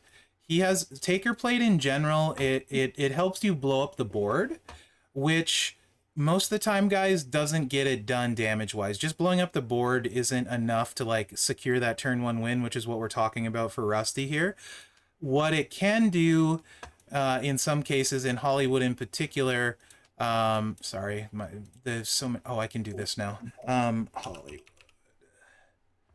not holy. I can't spell. Holy.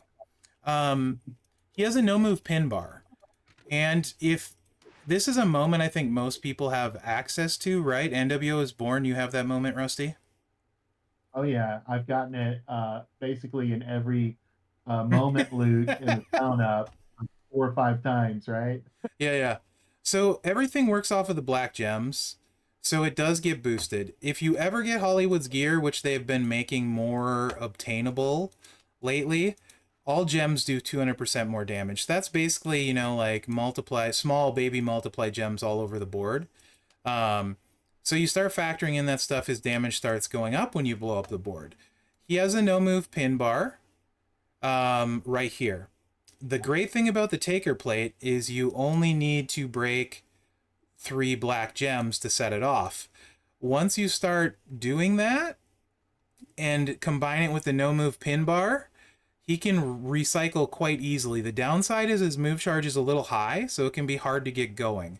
But like as far as you're talking about NWO requirements, Hogan requirements on tours and stuff, he can easily win a lot of matches for you on top of the training ability. But that is when you're talking about the taker plate in particular, they seem to get a lot of mileage out of pin bar. He's probably too choosy, not probably, he's too choosy for me to ever use in feud, but there are other options for it, and it is a good landing spot for the taker plate, by the way. Wow. Okay. I that's a surprise. So that's cool. Um, okay. I guess acro. How do you feel about acro? I think is one of a lot of people is one of their weaker classes for the dudes, typically stronger for the Yeah. ladies. How do you feel about yours? Is that accurate for you or not so much? Yeah, I agree. Um I brought up Logan Paul for the trainer ability. Mm-hmm. Um I wish I had Velo. He would be, at the top of my roster, acro. Wes Lee, I can't remember if I have what it takes to make him elite. So I just need to learn more about Wesley to see where his place is. Okay. Um, and then Dominic, I mean, like, I wanted low MP, I wanted heal. To me, that's fun gameplay. I know it may not be for everyone, Mm-hmm. but I've got the Honky's blues plate on him, so he recycles fills really quickly.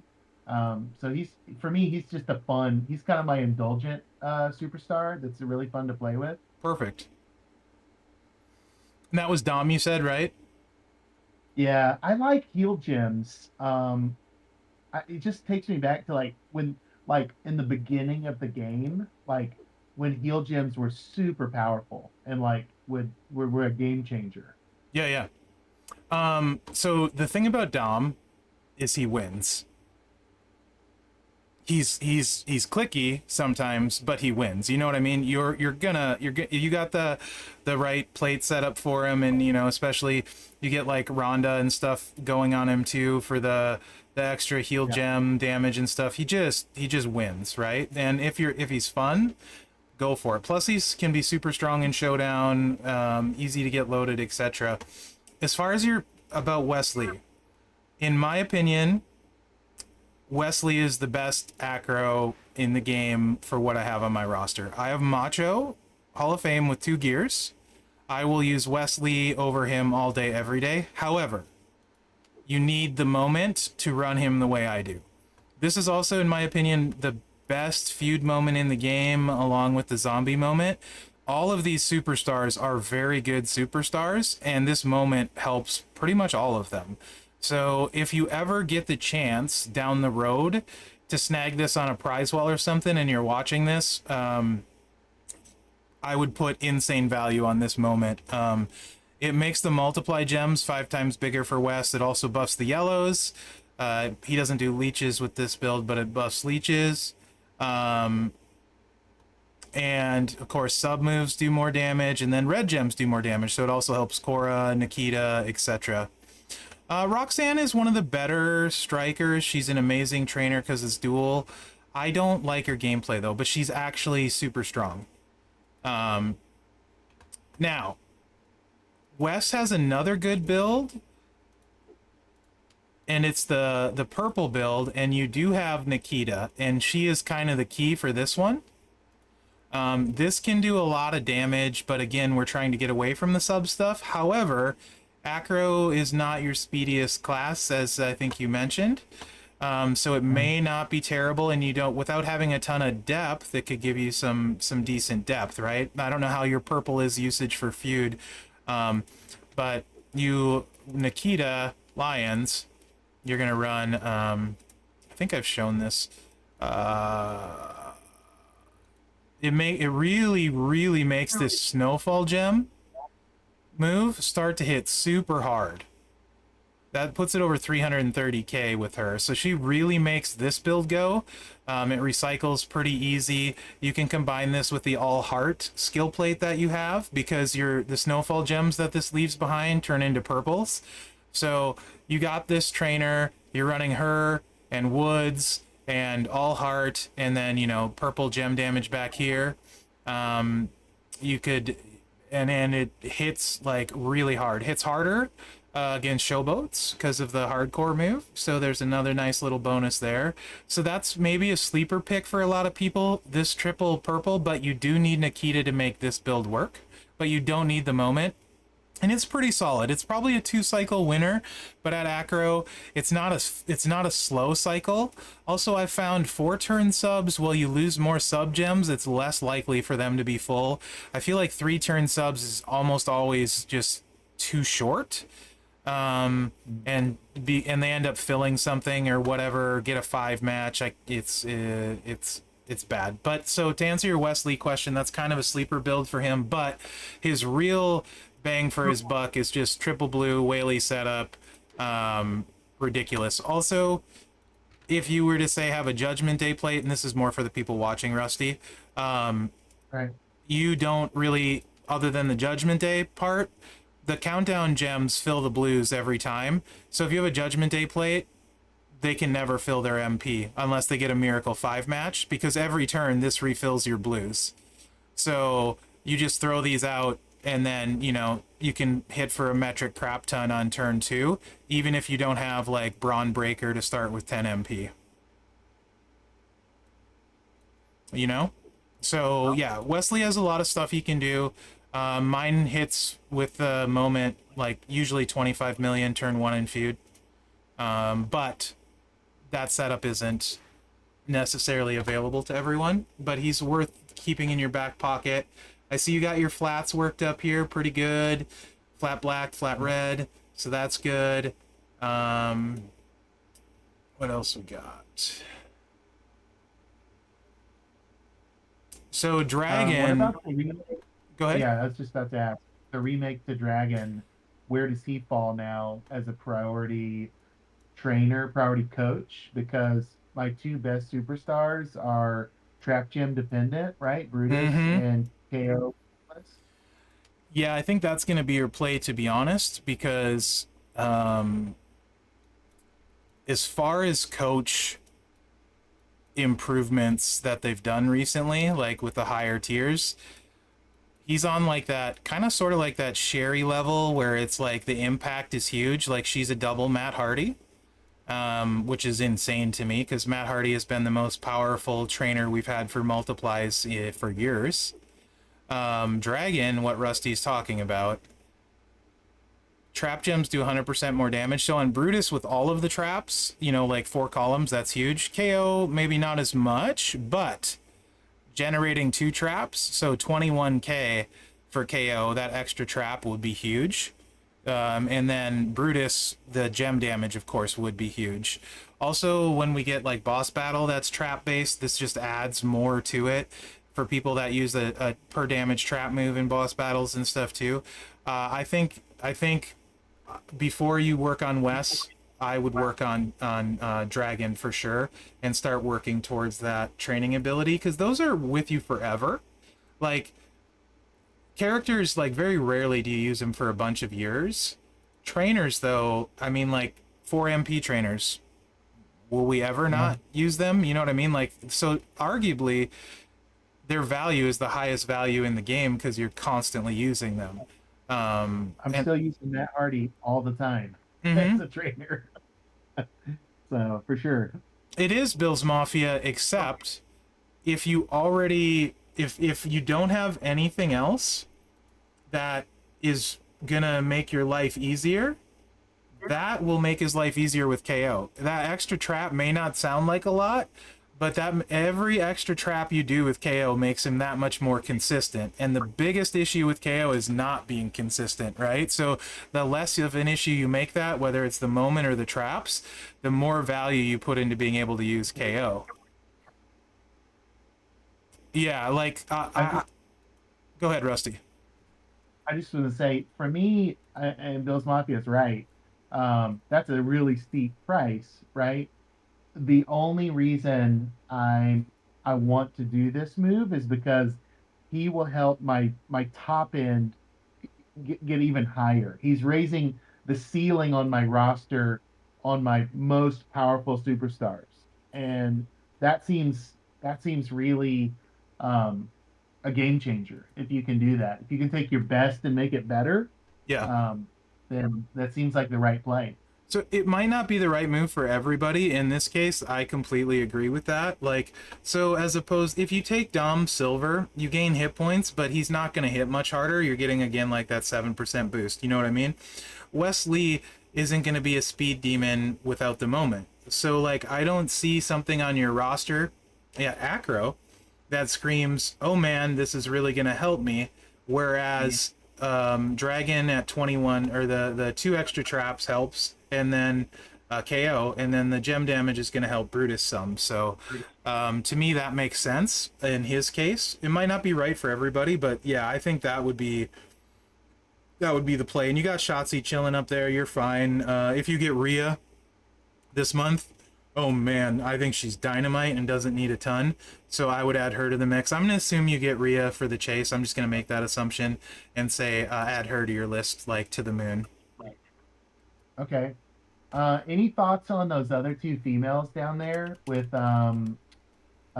or and also Bret Hart Acro Hall of Fame. I just finally got him. I have no gear for him. And then yeah, Liv and Carmella, unleveled, kind of newer pulls. Um, Eh, comparing to Rhea, comparing to heavy metal Rhea. not close, in my opinion. Like, so in my opinion though, I'm on record as saying I think she's the best Lady Acro in the game based on what's on my roster. And the thing is, she was hitting ridiculously hard without crazy stuff. You have all the stuff to run Rhea. She blows, including Shotzi, any of the Lady Acros on your roster out of the water, in my opinion. And I don't think it's close.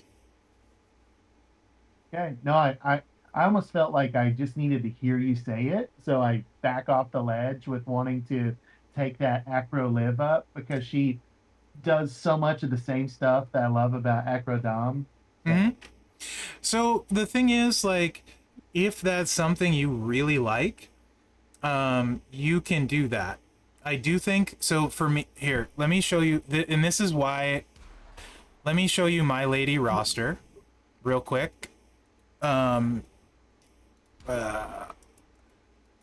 Rhea will be the best feuder for ladies on my roster, and this is what I have.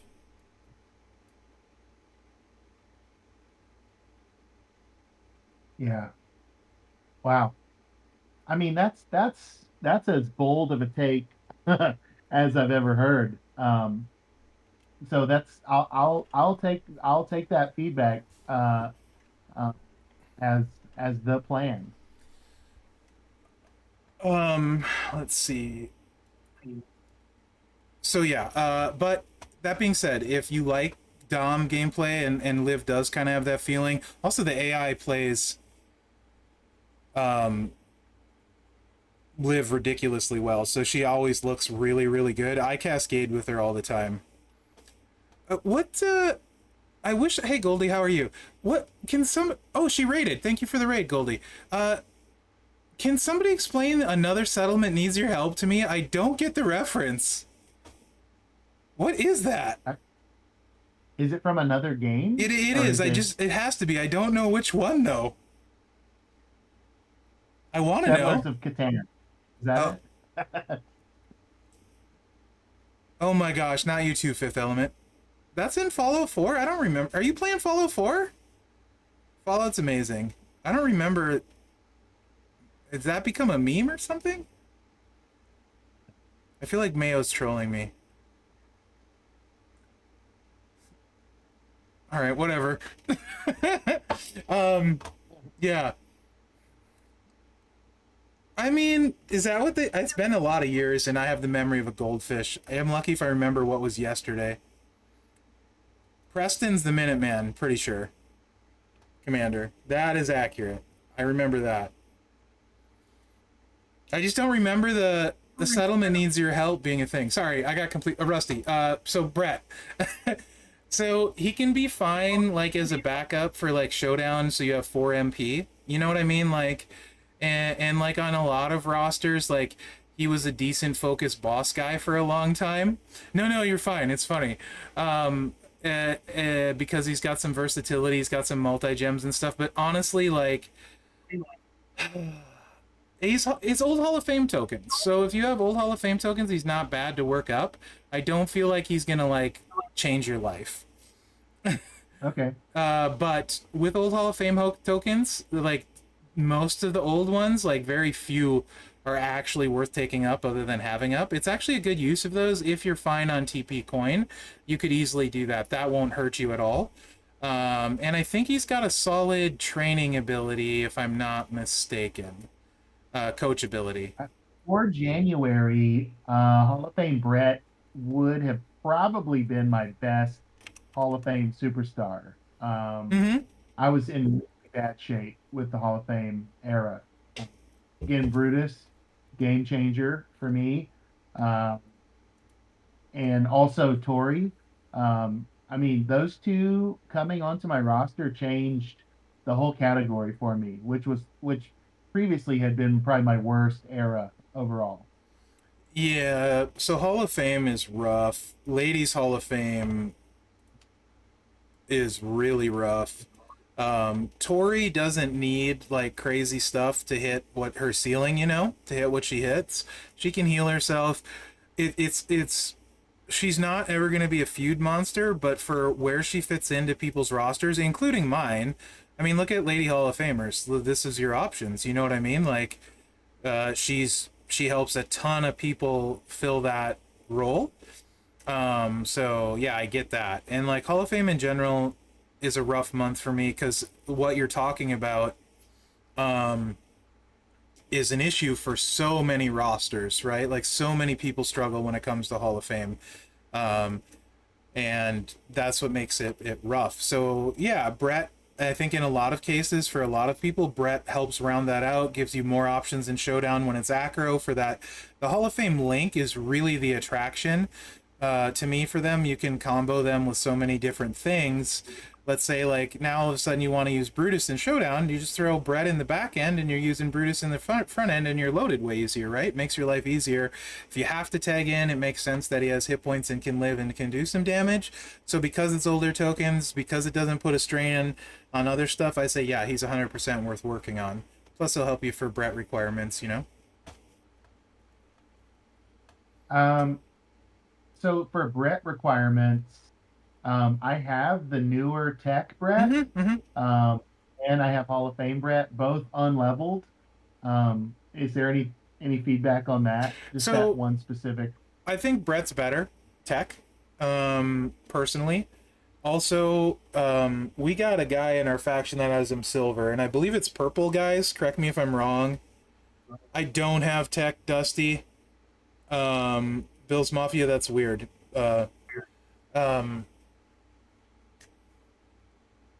We have a guy in our faction that has him silver, and he does purple multiplies in boss really, really well. Shockingly well. If I'm not mistaken, it's purple multiplies. Yeah, triple purple. Yeah. Yeah. And he's pretty good. Also, if you're going to think of it this way, he gets the finisher damage. So if you're using anyone with green, I think, is it red finisher on him and green on anvil? Yes, red finisher damage. He boosts that at 6-star bronze, another 10%.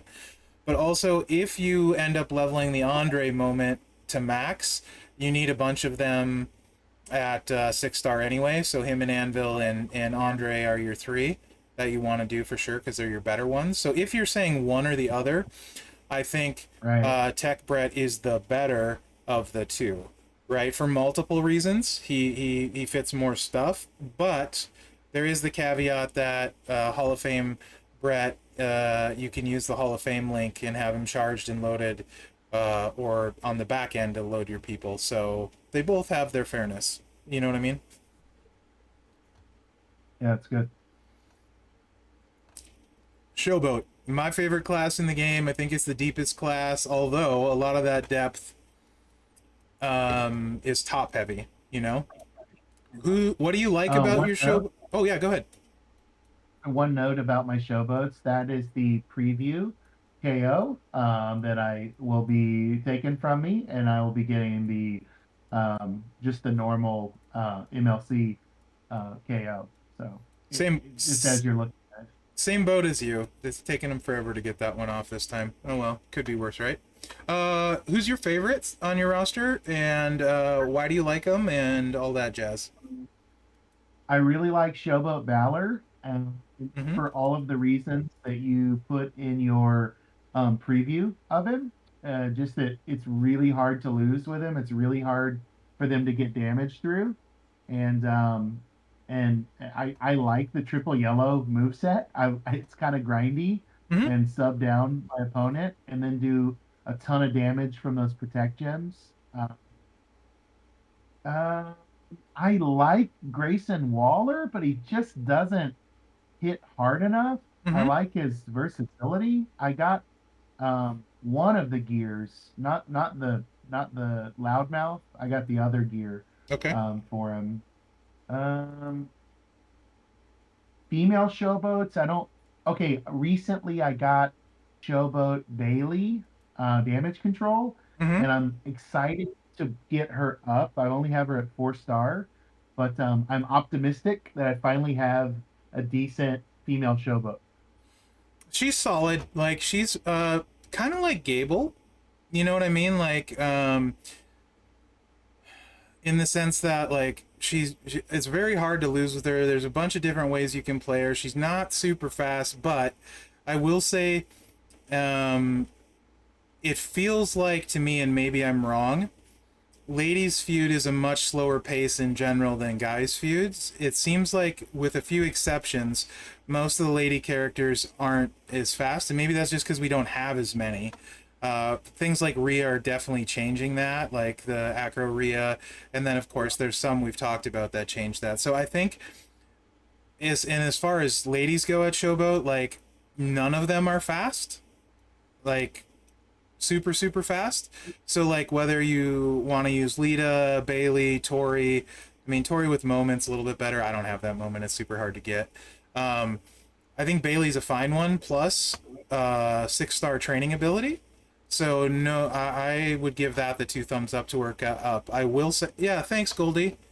I really appreciate that, and thank you for the raid. Also, playing Fallout, 2 thumbs up. Um, yeah, good game. So yeah, Bailey. The one thing I will tell you is defensive Showboat shards have been a struggle for me on my roster. Um, Okay. in general, so just keep that in mind as you're going. If there's like other defensive Showboats you want to level, it worked out that there was a lot I wanted to level for a while, so I had to watch that. And it doesn't seem like the shards show up in the boss shop a ton. So do keep that in mind. But I think Bailey is, especially like with the stuff she can do, I could see you enjoying Bailey quite a bit. Um, you know, the traps are super fun. She can steal health with them. The sub is really good. She's got the force tag move is always useful. In Showdown, you can have some fun with that at times. But mostly it's like the traps and the sub and the destroy. You can just do cycle a lot of damage, a bit clicky, but like hard for her to lose, to be honest. Like of course with the exception of if they have an escape artist, you know. Right on. Right. So I don't yeah. know that. I would say I don't know that I have a male showboat feuder that I love, Mm, or one that can be fast. Um, I haven't feuded with Hall of Fame HBK yet. Just got him in January and worked him up really fast. So I have an answer for you, a solution actually. Um, assuming you can come away with any kind of semi decent strap this month for KO, you have everything to turn one quickly with high damage on him. Um, Oh, that's nice. yeah, you have a The share. strap What's that? strap in the shop, it is if you can get the Mm-hmm. 4 coins in the shop, there's like 100% move. I mean, gem damage strap. Yeah, you get That would be anything like 30 and up with because you have the Bulldogs bracers and you have sheriff's badges, right? So this that's move right. set recycles itself, not that you'll need to, and is cascade proof. And you have literally, so this is again back to Bulldog for the extra 5%. You're going to run Bulldog, you're going to run Sting or Butch, and then you're going to run, you can run Hall of Fame Yoko, you can run flat red damage, whatever. But the Bulldog Bracer is going to buff the reds when they come down, and it's going to buff the yellows from the sheriff's badge. You take him to 6-star silver, max him out, fill his stars. You're probably going to push 20 million turn one with those two plates. That setup, filled stars, maxed out at silver. Turn one, click, no cascade chance. So when you're talking about your showboats and not loving any of them for feud, and you want to have speed, I think that would be the answer. You actually have all of the stuff to make him work. So that's where I would point you to Nice. for improving your feud with your showboats. You got Cena to his training Really level. exciting, especially for a free superstar that I'm going to be given a ton of resources to build up and the tokens for this month. So, Yeah, so you know my like you can the people can see my showboat roster, right? Like I will use him over LA Knight because I don't have LA Knight's gear. He hits hard enough that he's gonna hit harder than LA Knight. Just FYI, chat. Taker's my move damage guy. He's silly. Regal hits way harder than anyone else at Showboat, but it's not. He's not as fast as I want, and he's a bit clicky. So not really my end goal. I know this sounds crazy. So I will actually feud with KO over Regal. And I know that doesn't make sense, probably to a lot of people, but it is accurate. we talked about the unlikely but possible scenario that we would get Showboat Nakamura to Mm-hmm. 5 star this month Mm-hmm. based on the Easter egg that might be that plate. Where would he, if he were on my roster right now at 5 star, where would he be in this conversation? I would put him. You know, he can win everything too. You're not wrong, Jabroni. I would put him. He's a bit clicky. Have you played? I don't think you have Rocker, and I don't think you have. You don't have Powerhouse Sammy. So he's that gameplay style.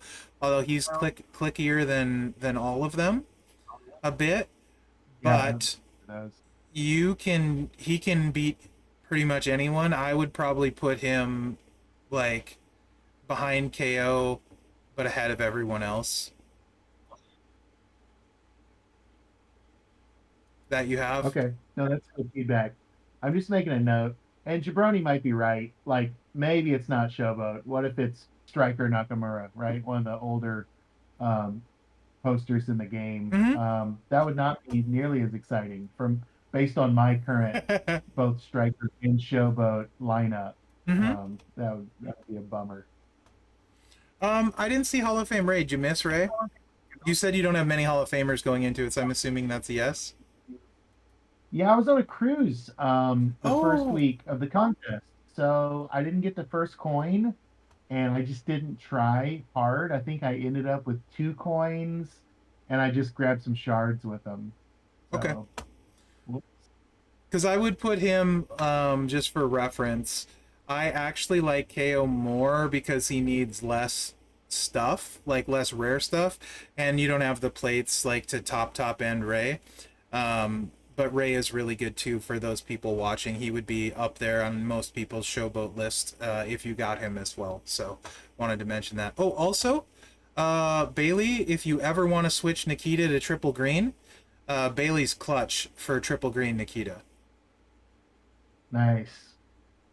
Yeah, so if you feel like doing that, you want to do the green move damage thing, or, maybe black MP is reduced in Feud, maybe green move damage is buffed, Bailey will crush for that when we get to your techs here. But before that, were there other questions about the Showboats? No, I mean, I think, well, I guess, um, yeah, we're gonna have to see what happens with this, um, the redesign, superstars that come out this month because, yeah, like, what if Showboat Wendy is the vintage glamour? Yeah, yeah, we don't know Mm-hmm. what that entail or what she'll end up being like. So Showboat feels like not a an urgent category Mm-hmm. for me. But I definitely am still gonna keep looking for upgrades, even if I keep working on KO and Bailey. It still feels like a really thin category that needs depth and especially feud power, feud Mm-hmm. speed. Mm-hmm. Ones you might look out for like that are so Taker's game changer. Sheamus is really actually underrated. He can do a ton of different stuff. Um, HBK is just slightly doesn't hit hard enough. Same with LA Knight unless you have everything. Um, I like Balor a lot, but he's not super fast. Mello is stupid. Aside from being a crazy trainer, like Mello is just good across the board. So he's one if you want to shoot to the moon. Training ability and this damage. Like I have an affiliation on him, and how hard he hits with this 4 MP move is just ridiculous. Um, you can just do something like this, and that's without a medal, and it refills itself and stun locks them. There's your 4 MP and Feud. There and there. And that's 5.3 mil, and that's without your medal. So that moves like 9 million. It's just click, click, click, click, click, click, click, click, click, click, click, click, click, click, click. Yeah, it's crazy. Anyway, Mello's stupid.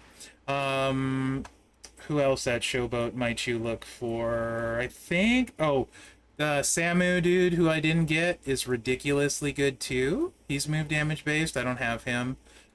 So those are the ones I would keep an eye out though for mainly. But I think KO is probably going to be and most people, to be honest, Showboat Feud answer on most rosters. I just think he's going to be really quick, recycle, easy enough to load. Even the plates that benefit him are not the most rare plates. So I think that's there. And the ladies, like you said, not really being in a rush, but just looking for it. Who knows what happens with a rework, kind of thing. I think you're on the right path, though. This is really helpful. You certainly put some people on my radar that I had not been considering. Like I think the urgency of Hollywood Hogan and British Bulldog to 21K as trainer. They were not at all on my radar, or at least as far as like important things to do, in the coming weeks. So this has been great. I'm really thankful for your time and for your insight and for doing kind of the deep dive into my roster, which at times feels underwhelming. So You have a lot of really good parts, to be honest. Like most classes, I would say is really close. Like in general. I know we are at 4:30. Do you want to quick hit the tech, or do you want to call it good? oh, I'd love it. I'd love it if you yeah, if you're willing. Oh yeah, yeah, I'm good. I Um, forgot about technician, honestly. yeah. So Um, I thought we were wrapping up. But yeah, I'd love to hit it. Mid Carter and B Rock, will get hopefully to both of you guys next week if you can be on. Really sorry. I hope this is helpful. Like chat that are watching this, has this been helpful so far? Is this something you guys are enjoying? Because I enjoy it, but it doesn't make sense to do it if you guys don't enjoy it. You know, is this something you want to see like next week? Yeah, I see a couple yeses there. Oh, look at Oh, that. The yeses are rolling in. okay, awesome. Okay. Noah, I'll stream on my channel tomorrow. Uh, I can show you the Roxanne setups then, or you can watch my preview build. Sorry. This is super All helpful. yeses in one week. Nice. I love that. Okay. It's super help. I like Awesome. that. Yeah. From El Salvador. Wow. Right on. This is your guy from El Salvador. Right on, Junior. Thank you so much. It's one thing awesome about wrestling and champions is the global community. It's so cool. You never know where you're going to get people from. It's super neat. Okay. Thanks, B-Rock and Mid-Carter. Honestly, I had no idea how this was all going to pan out, and I should know better because I talk way too much. And you brought on a talker too. So it's perfect. You need a talker to out-talk a talker, Rusty. Yeah. So I love Nikita. She's she's my personal, let me go to my ladies and make sure this is right and nothing's changed. She's my personal favorite Lady Tech. I haven't taken her silver yet, but it's something I wouldn't hesitate to do. I like the black setup with the moment. I like the green setup for funsies because I like the big move damage when I can. She's really strong. She's got the big leeches and all that jazz. So I'm on the same page with you there. I haven't looked through all your techs, but I doubt you're going to find better. I think she's the best tech in the game, so for ladies, so I think you're golden there. Dudes, tech is really, really, really hard, in my opinion. Like, really hard. There's some guys that are really fast, but they have some downsides.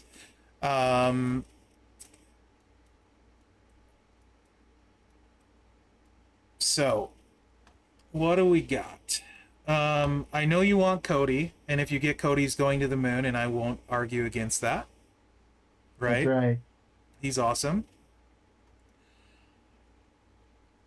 Dom, assuming you have Zombie Ray, and I'm pretty sure you did. I don't. Oh, you don't? I don't. Oh, okay. No.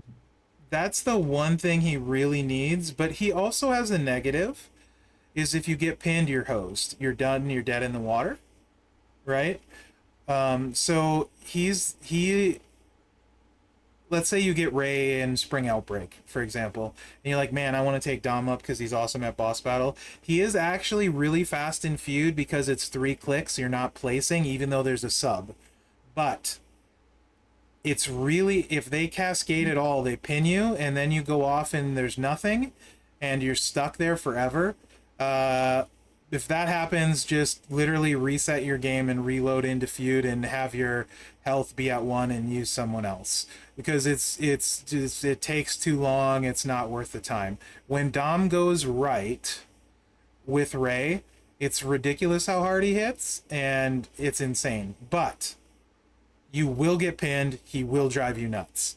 So it's hard for me to recommend him 6-star silver for Feud when we're trying to get faster and consistent. Right. That's good feedback.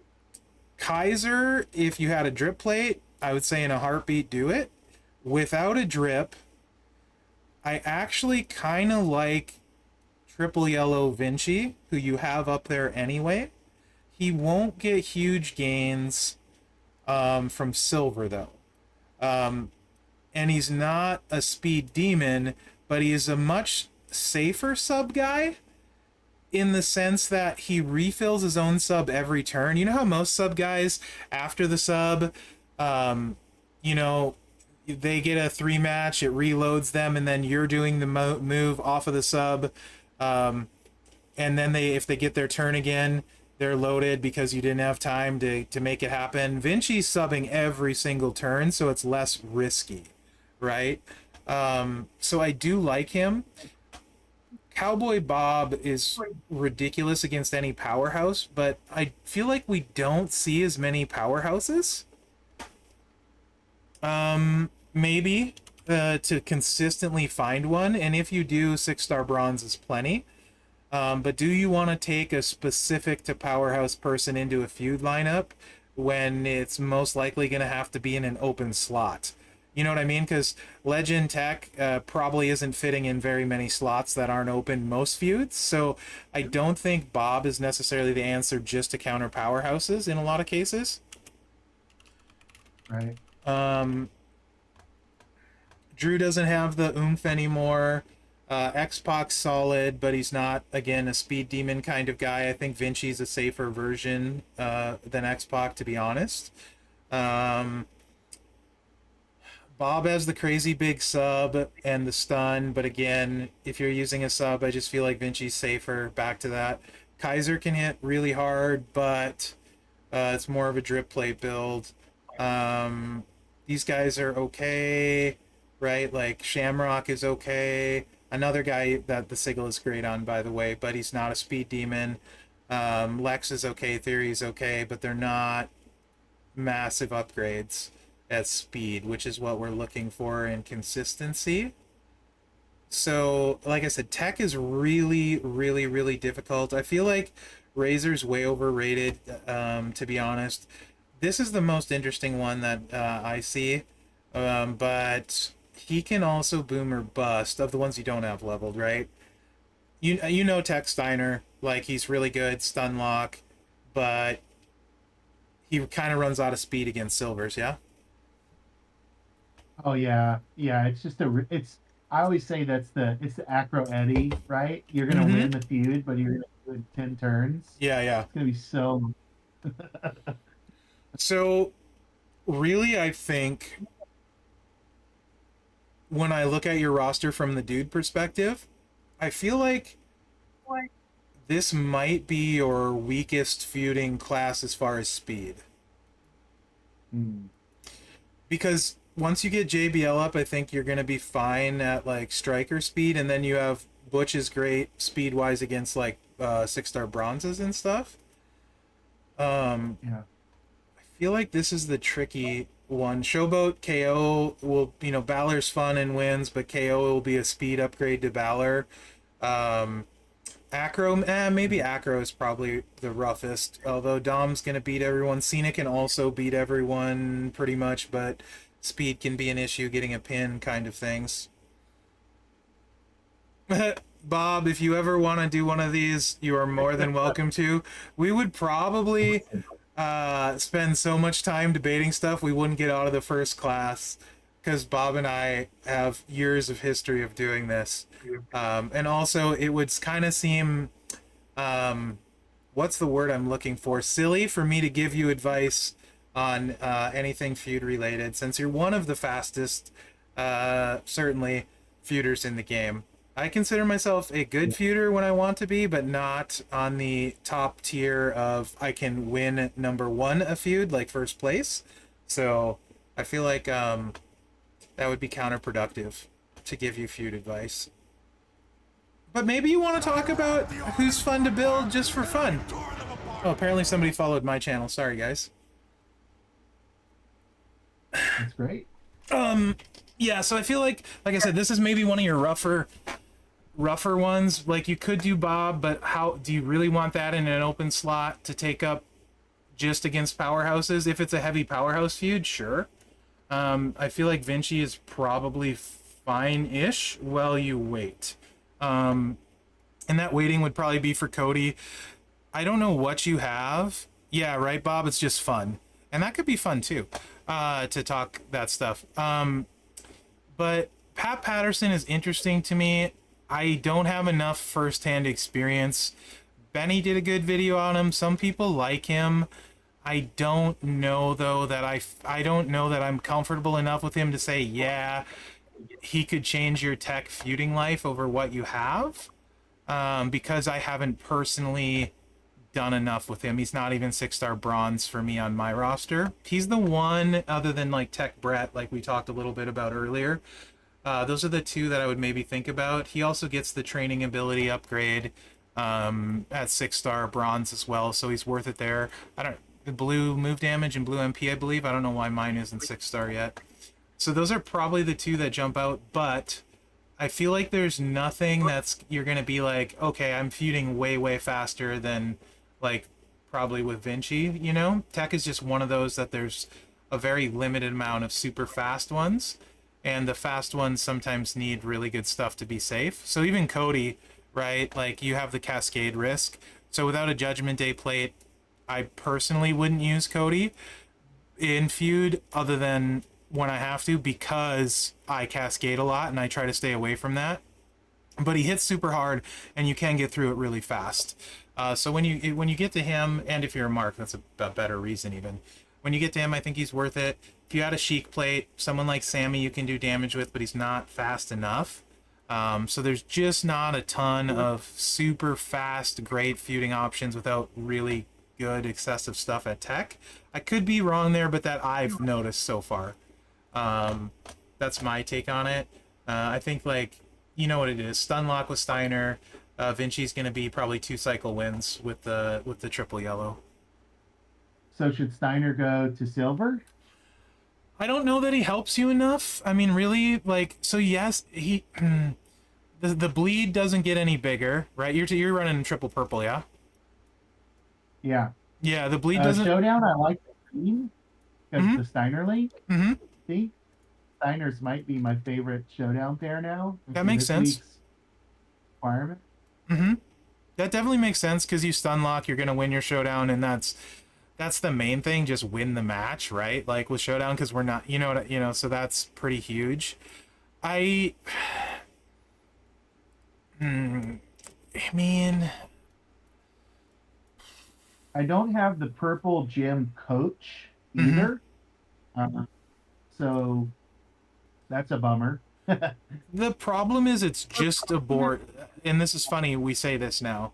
It's hard to get into this mindset, but when you just blow up the board, that's just not that much damage, right? Like you at 6-star silver, that's probably what, 4 million, 5 million when you blow up the board, something like that.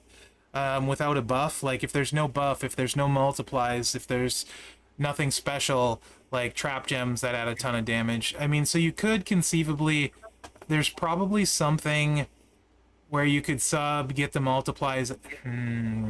Would this even work? I don't even know if you can load this in feud.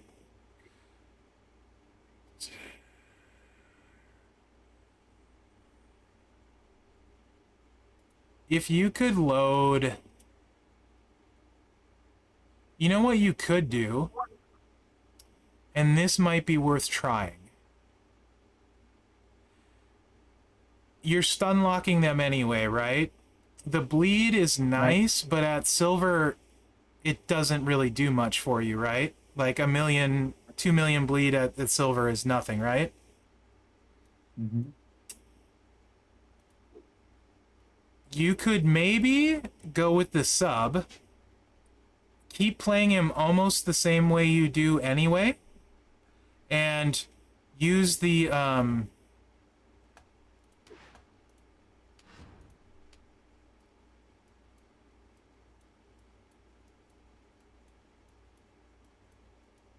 I've got the Phantom plate, the Undertaker break purple, make green MP plate. So that could help. That's what I was thinking, because when you blow up the board and make purple, you're gonna start to fill up the green, and then when the Juggernaut goes off the next time, you're gonna have all these multiply gems down. So you could, I would try that before taking him to silver though. But the stun is still there, right? Because you're stacking the stun turns. So even if you sub, if they have something to get out of it or load their MP, the stun isn't gone. It's the stacks are still there. So you would you would lose the. I don't have the purple gym damage coach, so I can throw Logan Paul on for sub damage, and boost that way. You could, or you could focus on the multiply gems too. So you could use Well, so at silver, right? At silver, Lacey is going to give you 20% to all of those purple gems. And at silver, is that his secondary color or his third? Hold on. I just lost him because I'm blind. Here we go. So when you look at his... It's a secondary color, which is good. So, like, a silver secondary color, I think, let's look at Cody. Maxed out, full stars. His secondary color is almost the same as his primary, 29k versus 34k. So 29k on Steiner, 10% is what, 2,900, so 20% would be 5,800 gem damage on each of those multiplies.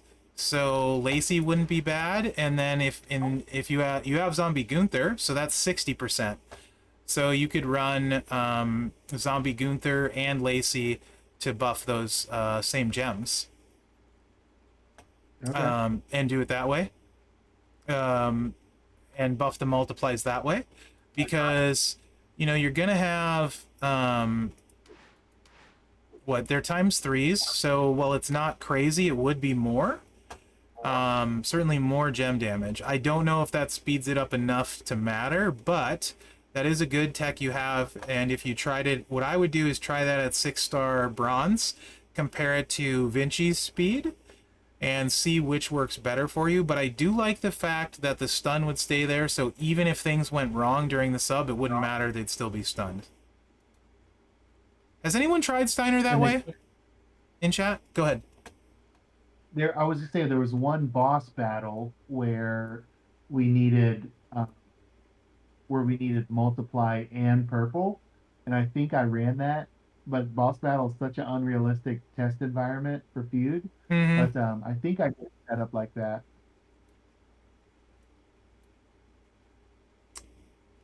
So I think that might be worth trying. Like, and if you're hitting, like, if you're winning in like a couple cycles, and it's faster than Vinci or as fast with the stun being safe. Plus, you got to factor in the era, right? The era coverage is nice, and that you like him in Showdown too. Then I think that would be worth taking him to silver while you wait, because I don't know that anyone else is 6-star silver worthy. You know what I mean? Like, for sure. Patterson is a maybe for me, but I don't know. I don't have the personal experience. Oh, I forgot to do it HD. So I will do that right after this. I just need to be done before, like, Mrs. Mherex gets home from work, because I told her I would be done by, like, now, unless I got distracted. So I've totally forgot it. We got so into this that I forgot the boss battle stuff. Yeah. Okay. Well, that's cool. I don't have to waste resources on a category that won't make my roster better. And that's important, I think, to keep in mind, right? Not to just bring up a tech that you don't love that won't make you better, that becomes a resource pit. Yeah. So. I think that's it. Like, if they're fun for you guys, I found I play who I have fun with, right? Like, more often than not. So when you're doing your roster building, like, look at, does it make your life easier? If no, then why are you doing it? If you have a bunch of resources, okay, whatever, go for it. Just do whatever, right? But it should be fun, and it should make your life easier. Whatever that ends up being to you, that's kind of how I look at the goals for roster building. And as you start looking deeper, you can make better decisions, right? Like, on what works for you. And I think if you take, like, a lot of the best feuders, like, you take, like, One True and Two Bob. I talked to One True a fair amount, like, I think this guy's better at feud than this guy. And the big thing usually is, like, can you have a big line and clear it, like, sub 8 minutes, right? Anything sub 10 minutes is really good, but you start getting sub 8 minutes, in that 7-6 minute range with a big line, you're just faster than everybody else. The only way you consistently be that fast is to have people that are safe and hit hard enough and are fast. You can't have guys that, might miss. So the best advice, I think, like, to give someone who wants to get faster at Feuder, aside from the obvious stuff like promoters, you know, get better straps, medals. You just need to hit hard enough and then have safe guys. So you're trying to upgrade everybody in a faster, safer, more consistent way. And as that happens, your feud times are going to get faster and faster. And then, like, honestly, even better than that is a good feud partner that you can communicate with will make your life so much easier. Like, I can't even explain that. Like, I don't know if I would still feud if I didn't. Feuding with Arrogant makes it so much more fun. We give each other crap if somebody's slow on their line. You know, it's basically just making fun of each other the whole time. I figured out who my tech upgrade was going to be while Oh. you were sharing that. What's up? It's going to be Matt Riddle to bring up that training ability for Bradshaw. So Riddle will help him because you do not have, you don't have Pain or Play Bliss, right? Right, correct. Yeah. So percentage is better, but you don't have Pain or Play Bliss, and I think there's only 3 Power Gem coaches, right? Correct me if I'm missing one. It's Bliss. Striker under is the other. Which Or, one? I'm sorry, trainer. The Hall of Yeah, the Fame, old- Hall of Fame twin magic person, Bree, Nikki, Bree. Oh, okay. She's 10%. Right. Goldberg's is Juggernaut gems, right? So, yeah, Tricky Nikki. That one.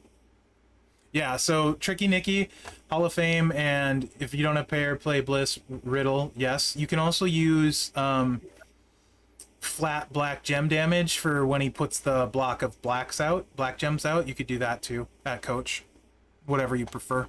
Oh, or does that have the big black move damage on one of those two? Because you could also do a move damage guy. You could do the math and see which one adds more.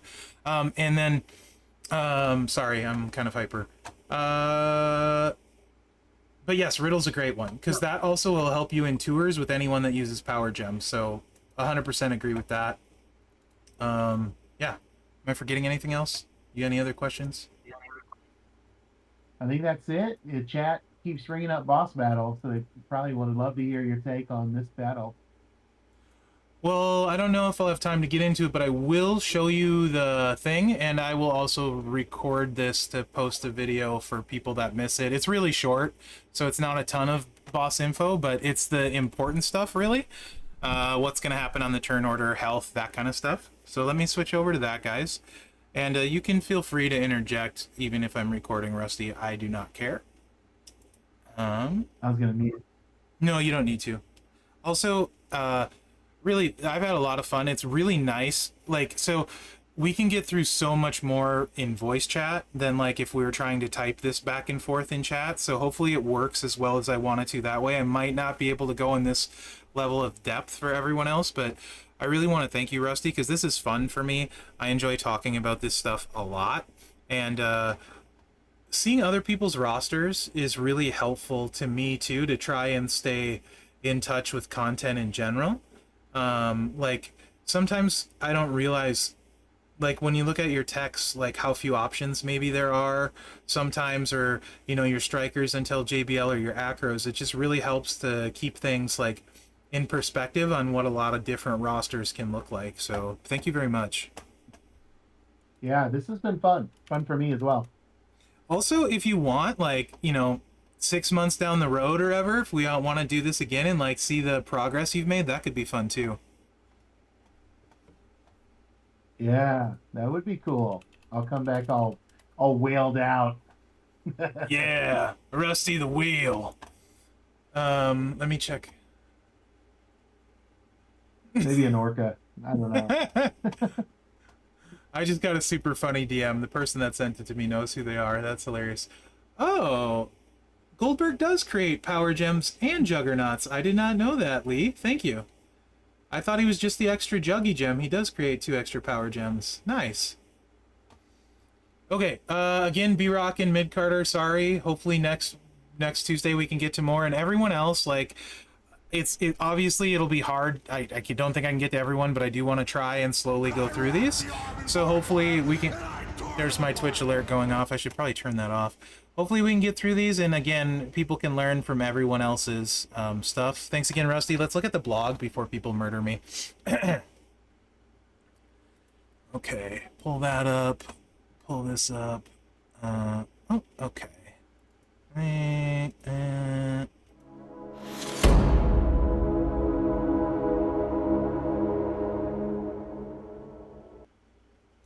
Hey everyone, Mherex here, bringing you another video. This one live on the Champs channel. We have a few faction boss info for tomorrow. This one's very short notice, 1 day scouting. This is the stuff in the game on the top. It's all in the game. I'm not going to read through it. You can read through it on this if you want. I'll have it here for a second. All this stuff is in the game. This is all accurate. Nothing new there. The stuff people generally want to know is the boss HP at the difficulty levels. Max level 23 is 1 billion health, so it's dialed back a little bit from the weekend one, which is good since it's a midweek. And you can see all the boss healths here. Go ahead and screenshot it if you want. I'll move my mouse because that's one factions like to know. Not going to read them all off. Boss abilities. This is like turn order and stuff. This is important stuff. Deal damage and deal bonus damage per turn. Every turn starting turn 1. Obviously that's normal. It gets bigger. Hardened black gem shield every 2 turns starting turn 1. So boss's first turn, the black gem shield goes up. You're going to want to plan for taking that down if you cannot turn 1. Increase move MP cost every 2 turns starting boss's second turn. So ideally you do not want to get to this turn or you're going to be sitting there trying to charge your moves up again. And then finally, increase boss move damage if there is a green gem on the board. I thought this was black, but I could be wrong. We can double check that. Either way, the text in the game is what you want to go with. That happens every turn. It can be removed with neutralize is the big one. There's always going to be 1 gem on the board of somebody's board, so just bring a neutralize and you won't have to worry about that. Requirements, I think this is pretty standard at this point. 1 to 10, no requirement. 5 SB for 11 and 12. You know, I'm not going to read them all, but let me zoom out. You can screenshot this if you want. There you go. Okay. Battle tips. This is pretty general. I'm not the biggest fan of Regeneration X, but if you have it, go for it. Neutralize at chaotic. We talked about that. That one is important. And then healing with the helping hand, exhaust, that kind of stuff is great. Extra time's always useful. So yeah, that's pretty much the big stuff. This is all standard. If you want to screenshot this, go ahead. I'm not going to read all this because it's standard. Like I said, the big stuff we want to see is the turn orders and the health and that sort of thing for planning. If your team member disconnects, just force close so you get max points, promoters help, all that jazz. Really quick and dirty with almost no time of looking at this. Let me switch over and I'll just throw some random stuff out for you of what could be good. And we'll look at the boss here. Nothing on CSS HD, sorry. Nothing on CSS. Just the bare bones, how to plan. So botch gems, 800%. Mostly, I think this is a trap. Green gem damage, 600% or 6 times. Multiply gems, strength 15. So goal here is you want to combine green with multiplies in a perfect world. But obviously multiplies themselves or greens themselves will be good. Red gems are hurt, so your red gems aren't doing anything. And then as far as the boss buff, it is black gem on the board, but there's no way you're going to remove them all, so just bring neutralize. And then the shield, max level, you're going to be breaking 90 black gems, so if you're not doing big damage, bring a really good black gem shield breaker. If you got Hall of Fame Brutus, he would be really good. Anyone that can just flood the board, preferably the entire board with black gems, will be clutch. So lineup, Zombie Sammy, this is all my powerhouses for the boost, but Zombie Sammy will be absolutely ridiculous if you have him. I know a lot of people don't, but you know, you're gonna have times 31 multiply gems and green moves. You want the red move in here. It's not equipped. This one. So he'll be one of the best. Zombie Dom, who, and this move. You don't want the buff in this. Holy lag, did I just freeze? Zombie Dom, somebody that everyone has, will be ridiculous, right? So defensive, Zombie Dom's going to be your guy. Focused is probably the best, to be honest. There's a ton of good focus guys. You can, I mean, Cody's yellow, but he's got big multiply gems. You got Regal, who's going to hit super hard. Mutant Roman can hit pretty hard. Rocky can break some black gems on the shield. Fatu, for those lucky enough to get him. I'm pretty sure Seamus does a bunch of green gems with the funky build. Yeah. So Seamus can get some green gems out there. He'll be solid, not amazing, but if he's someone you've taken up, right? The top ones are like Sammy, Regal, maybe Fatu. I don't have him. I don't know. Because, you know, I don't have Loomis with the Last Ride from Hell plate will be awesome. Steiner breaks green gems. I don't think he's going to be good damage, but, you know, he breaks green gems. I think Waller can do some stuff. Gunther with the multiplies in greens can absolutely do damage, yes. Like I said, focused is your class, I think, for this one. Cowboy Bob, a lot of people have. You can use him. You could use Nakamura some for the multiplies and blowing up the board, right? Like, focus is just loaded. But I do think Zombie Sammy and Regal are probably the best in focus, but focus is loaded. You should be able to find something gem damage-wise. X-Pac Hall of Fame for the botch build, you know, and stuff is good. Like I said, Brutus for the black gems. I think Ali's got some big multiplies you can use. Waller both gears, sure. Yeah, focused is absolutely stacked.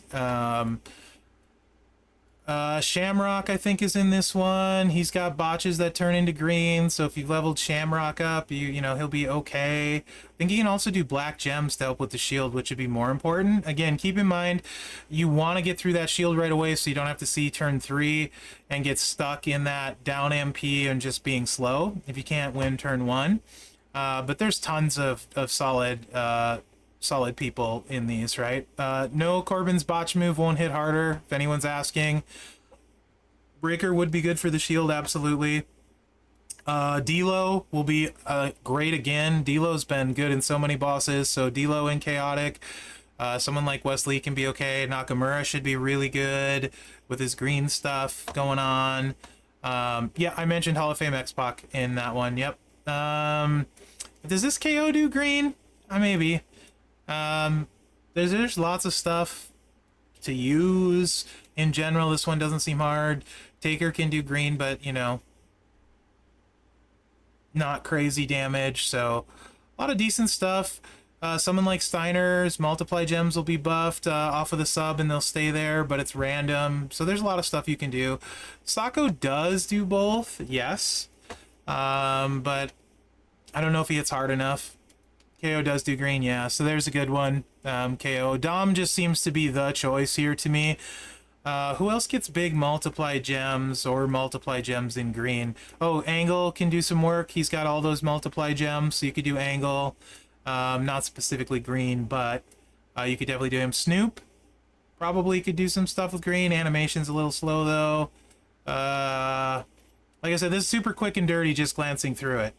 But yeah, I think some of the best ones are for sure going to be Zombie Dom, Regal, and Zombie Sammy. Those I think are probably, just initially looking at it, my top 3 on my roster.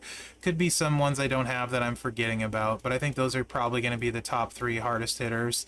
It could see some big stuff from someone like Angle Hall of Fame too, I suppose, but he can't consistently make green.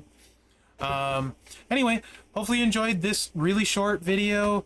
Remember to like, subscribe, and share, because that really helps this guy out. And come check me out on the Champs channel on Tuesdays. We're digging into rosters. I think it's a lot of fun. Had the man himself, Rusty Graves, on today. So yeah, take care, guys, and good luck out there. Woof. That was a lot fast. I missed a ton. Don't hate me. Okay. Yeah, it's rushed, but it got the stuff out there. Yeah, sorry, nothing on CSS. Yeah, a few probably minutes left. It's past 5, but oh well. I think I'm okay for a few minutes. If anyone wants to ask Rusty any questions, quick, or me, before we wrap it up. We definitely had a long stream today, but it was super fun.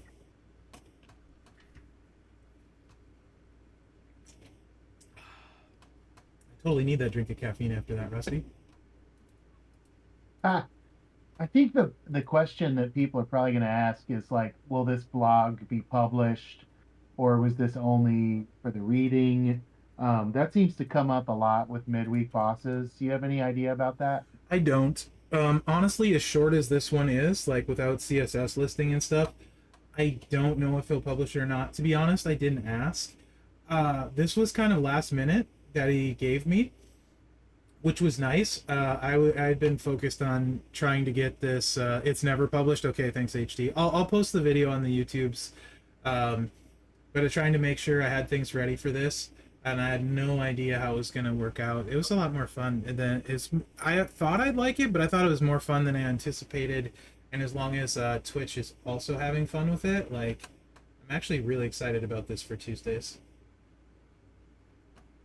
I think this is fresh content that the community will enjoy. I don't think there's anything else like this happening on Twitch or in game. It's really cool. Right on. Thank you. Hey, bearded one guy, how are you? Yeah, also HD about Sako. I got a little trick up my sleeve. I'm sure other people have thought of it. I'm gonna post that video tonight too. I would show you guys, but you know, it's time for me to be done. So thank you again, Rusty. Thank you, chat. I had a ton of fun, and I'm looking forward to this. I'm enjoying being back on the Champs channel. Also, the break from the game from recording a ton of content for 2 months. I'm feeling refreshed. I needed that, so I do appreciate everyone. Thank you so much, and thank you, Rusty. Hey, one plug, Friday night, Lee and I will be on the Champs channel. I think we go live at 8 o'clock Eastern, so that's what, 5 o'clock Pacific. And we'd love to have you on Twitch with us as well. Yeah, join them. Check them out. They're super fun. This guy is super funny too, and Lee can karate kick you to the face. So watch him, or he'll do it.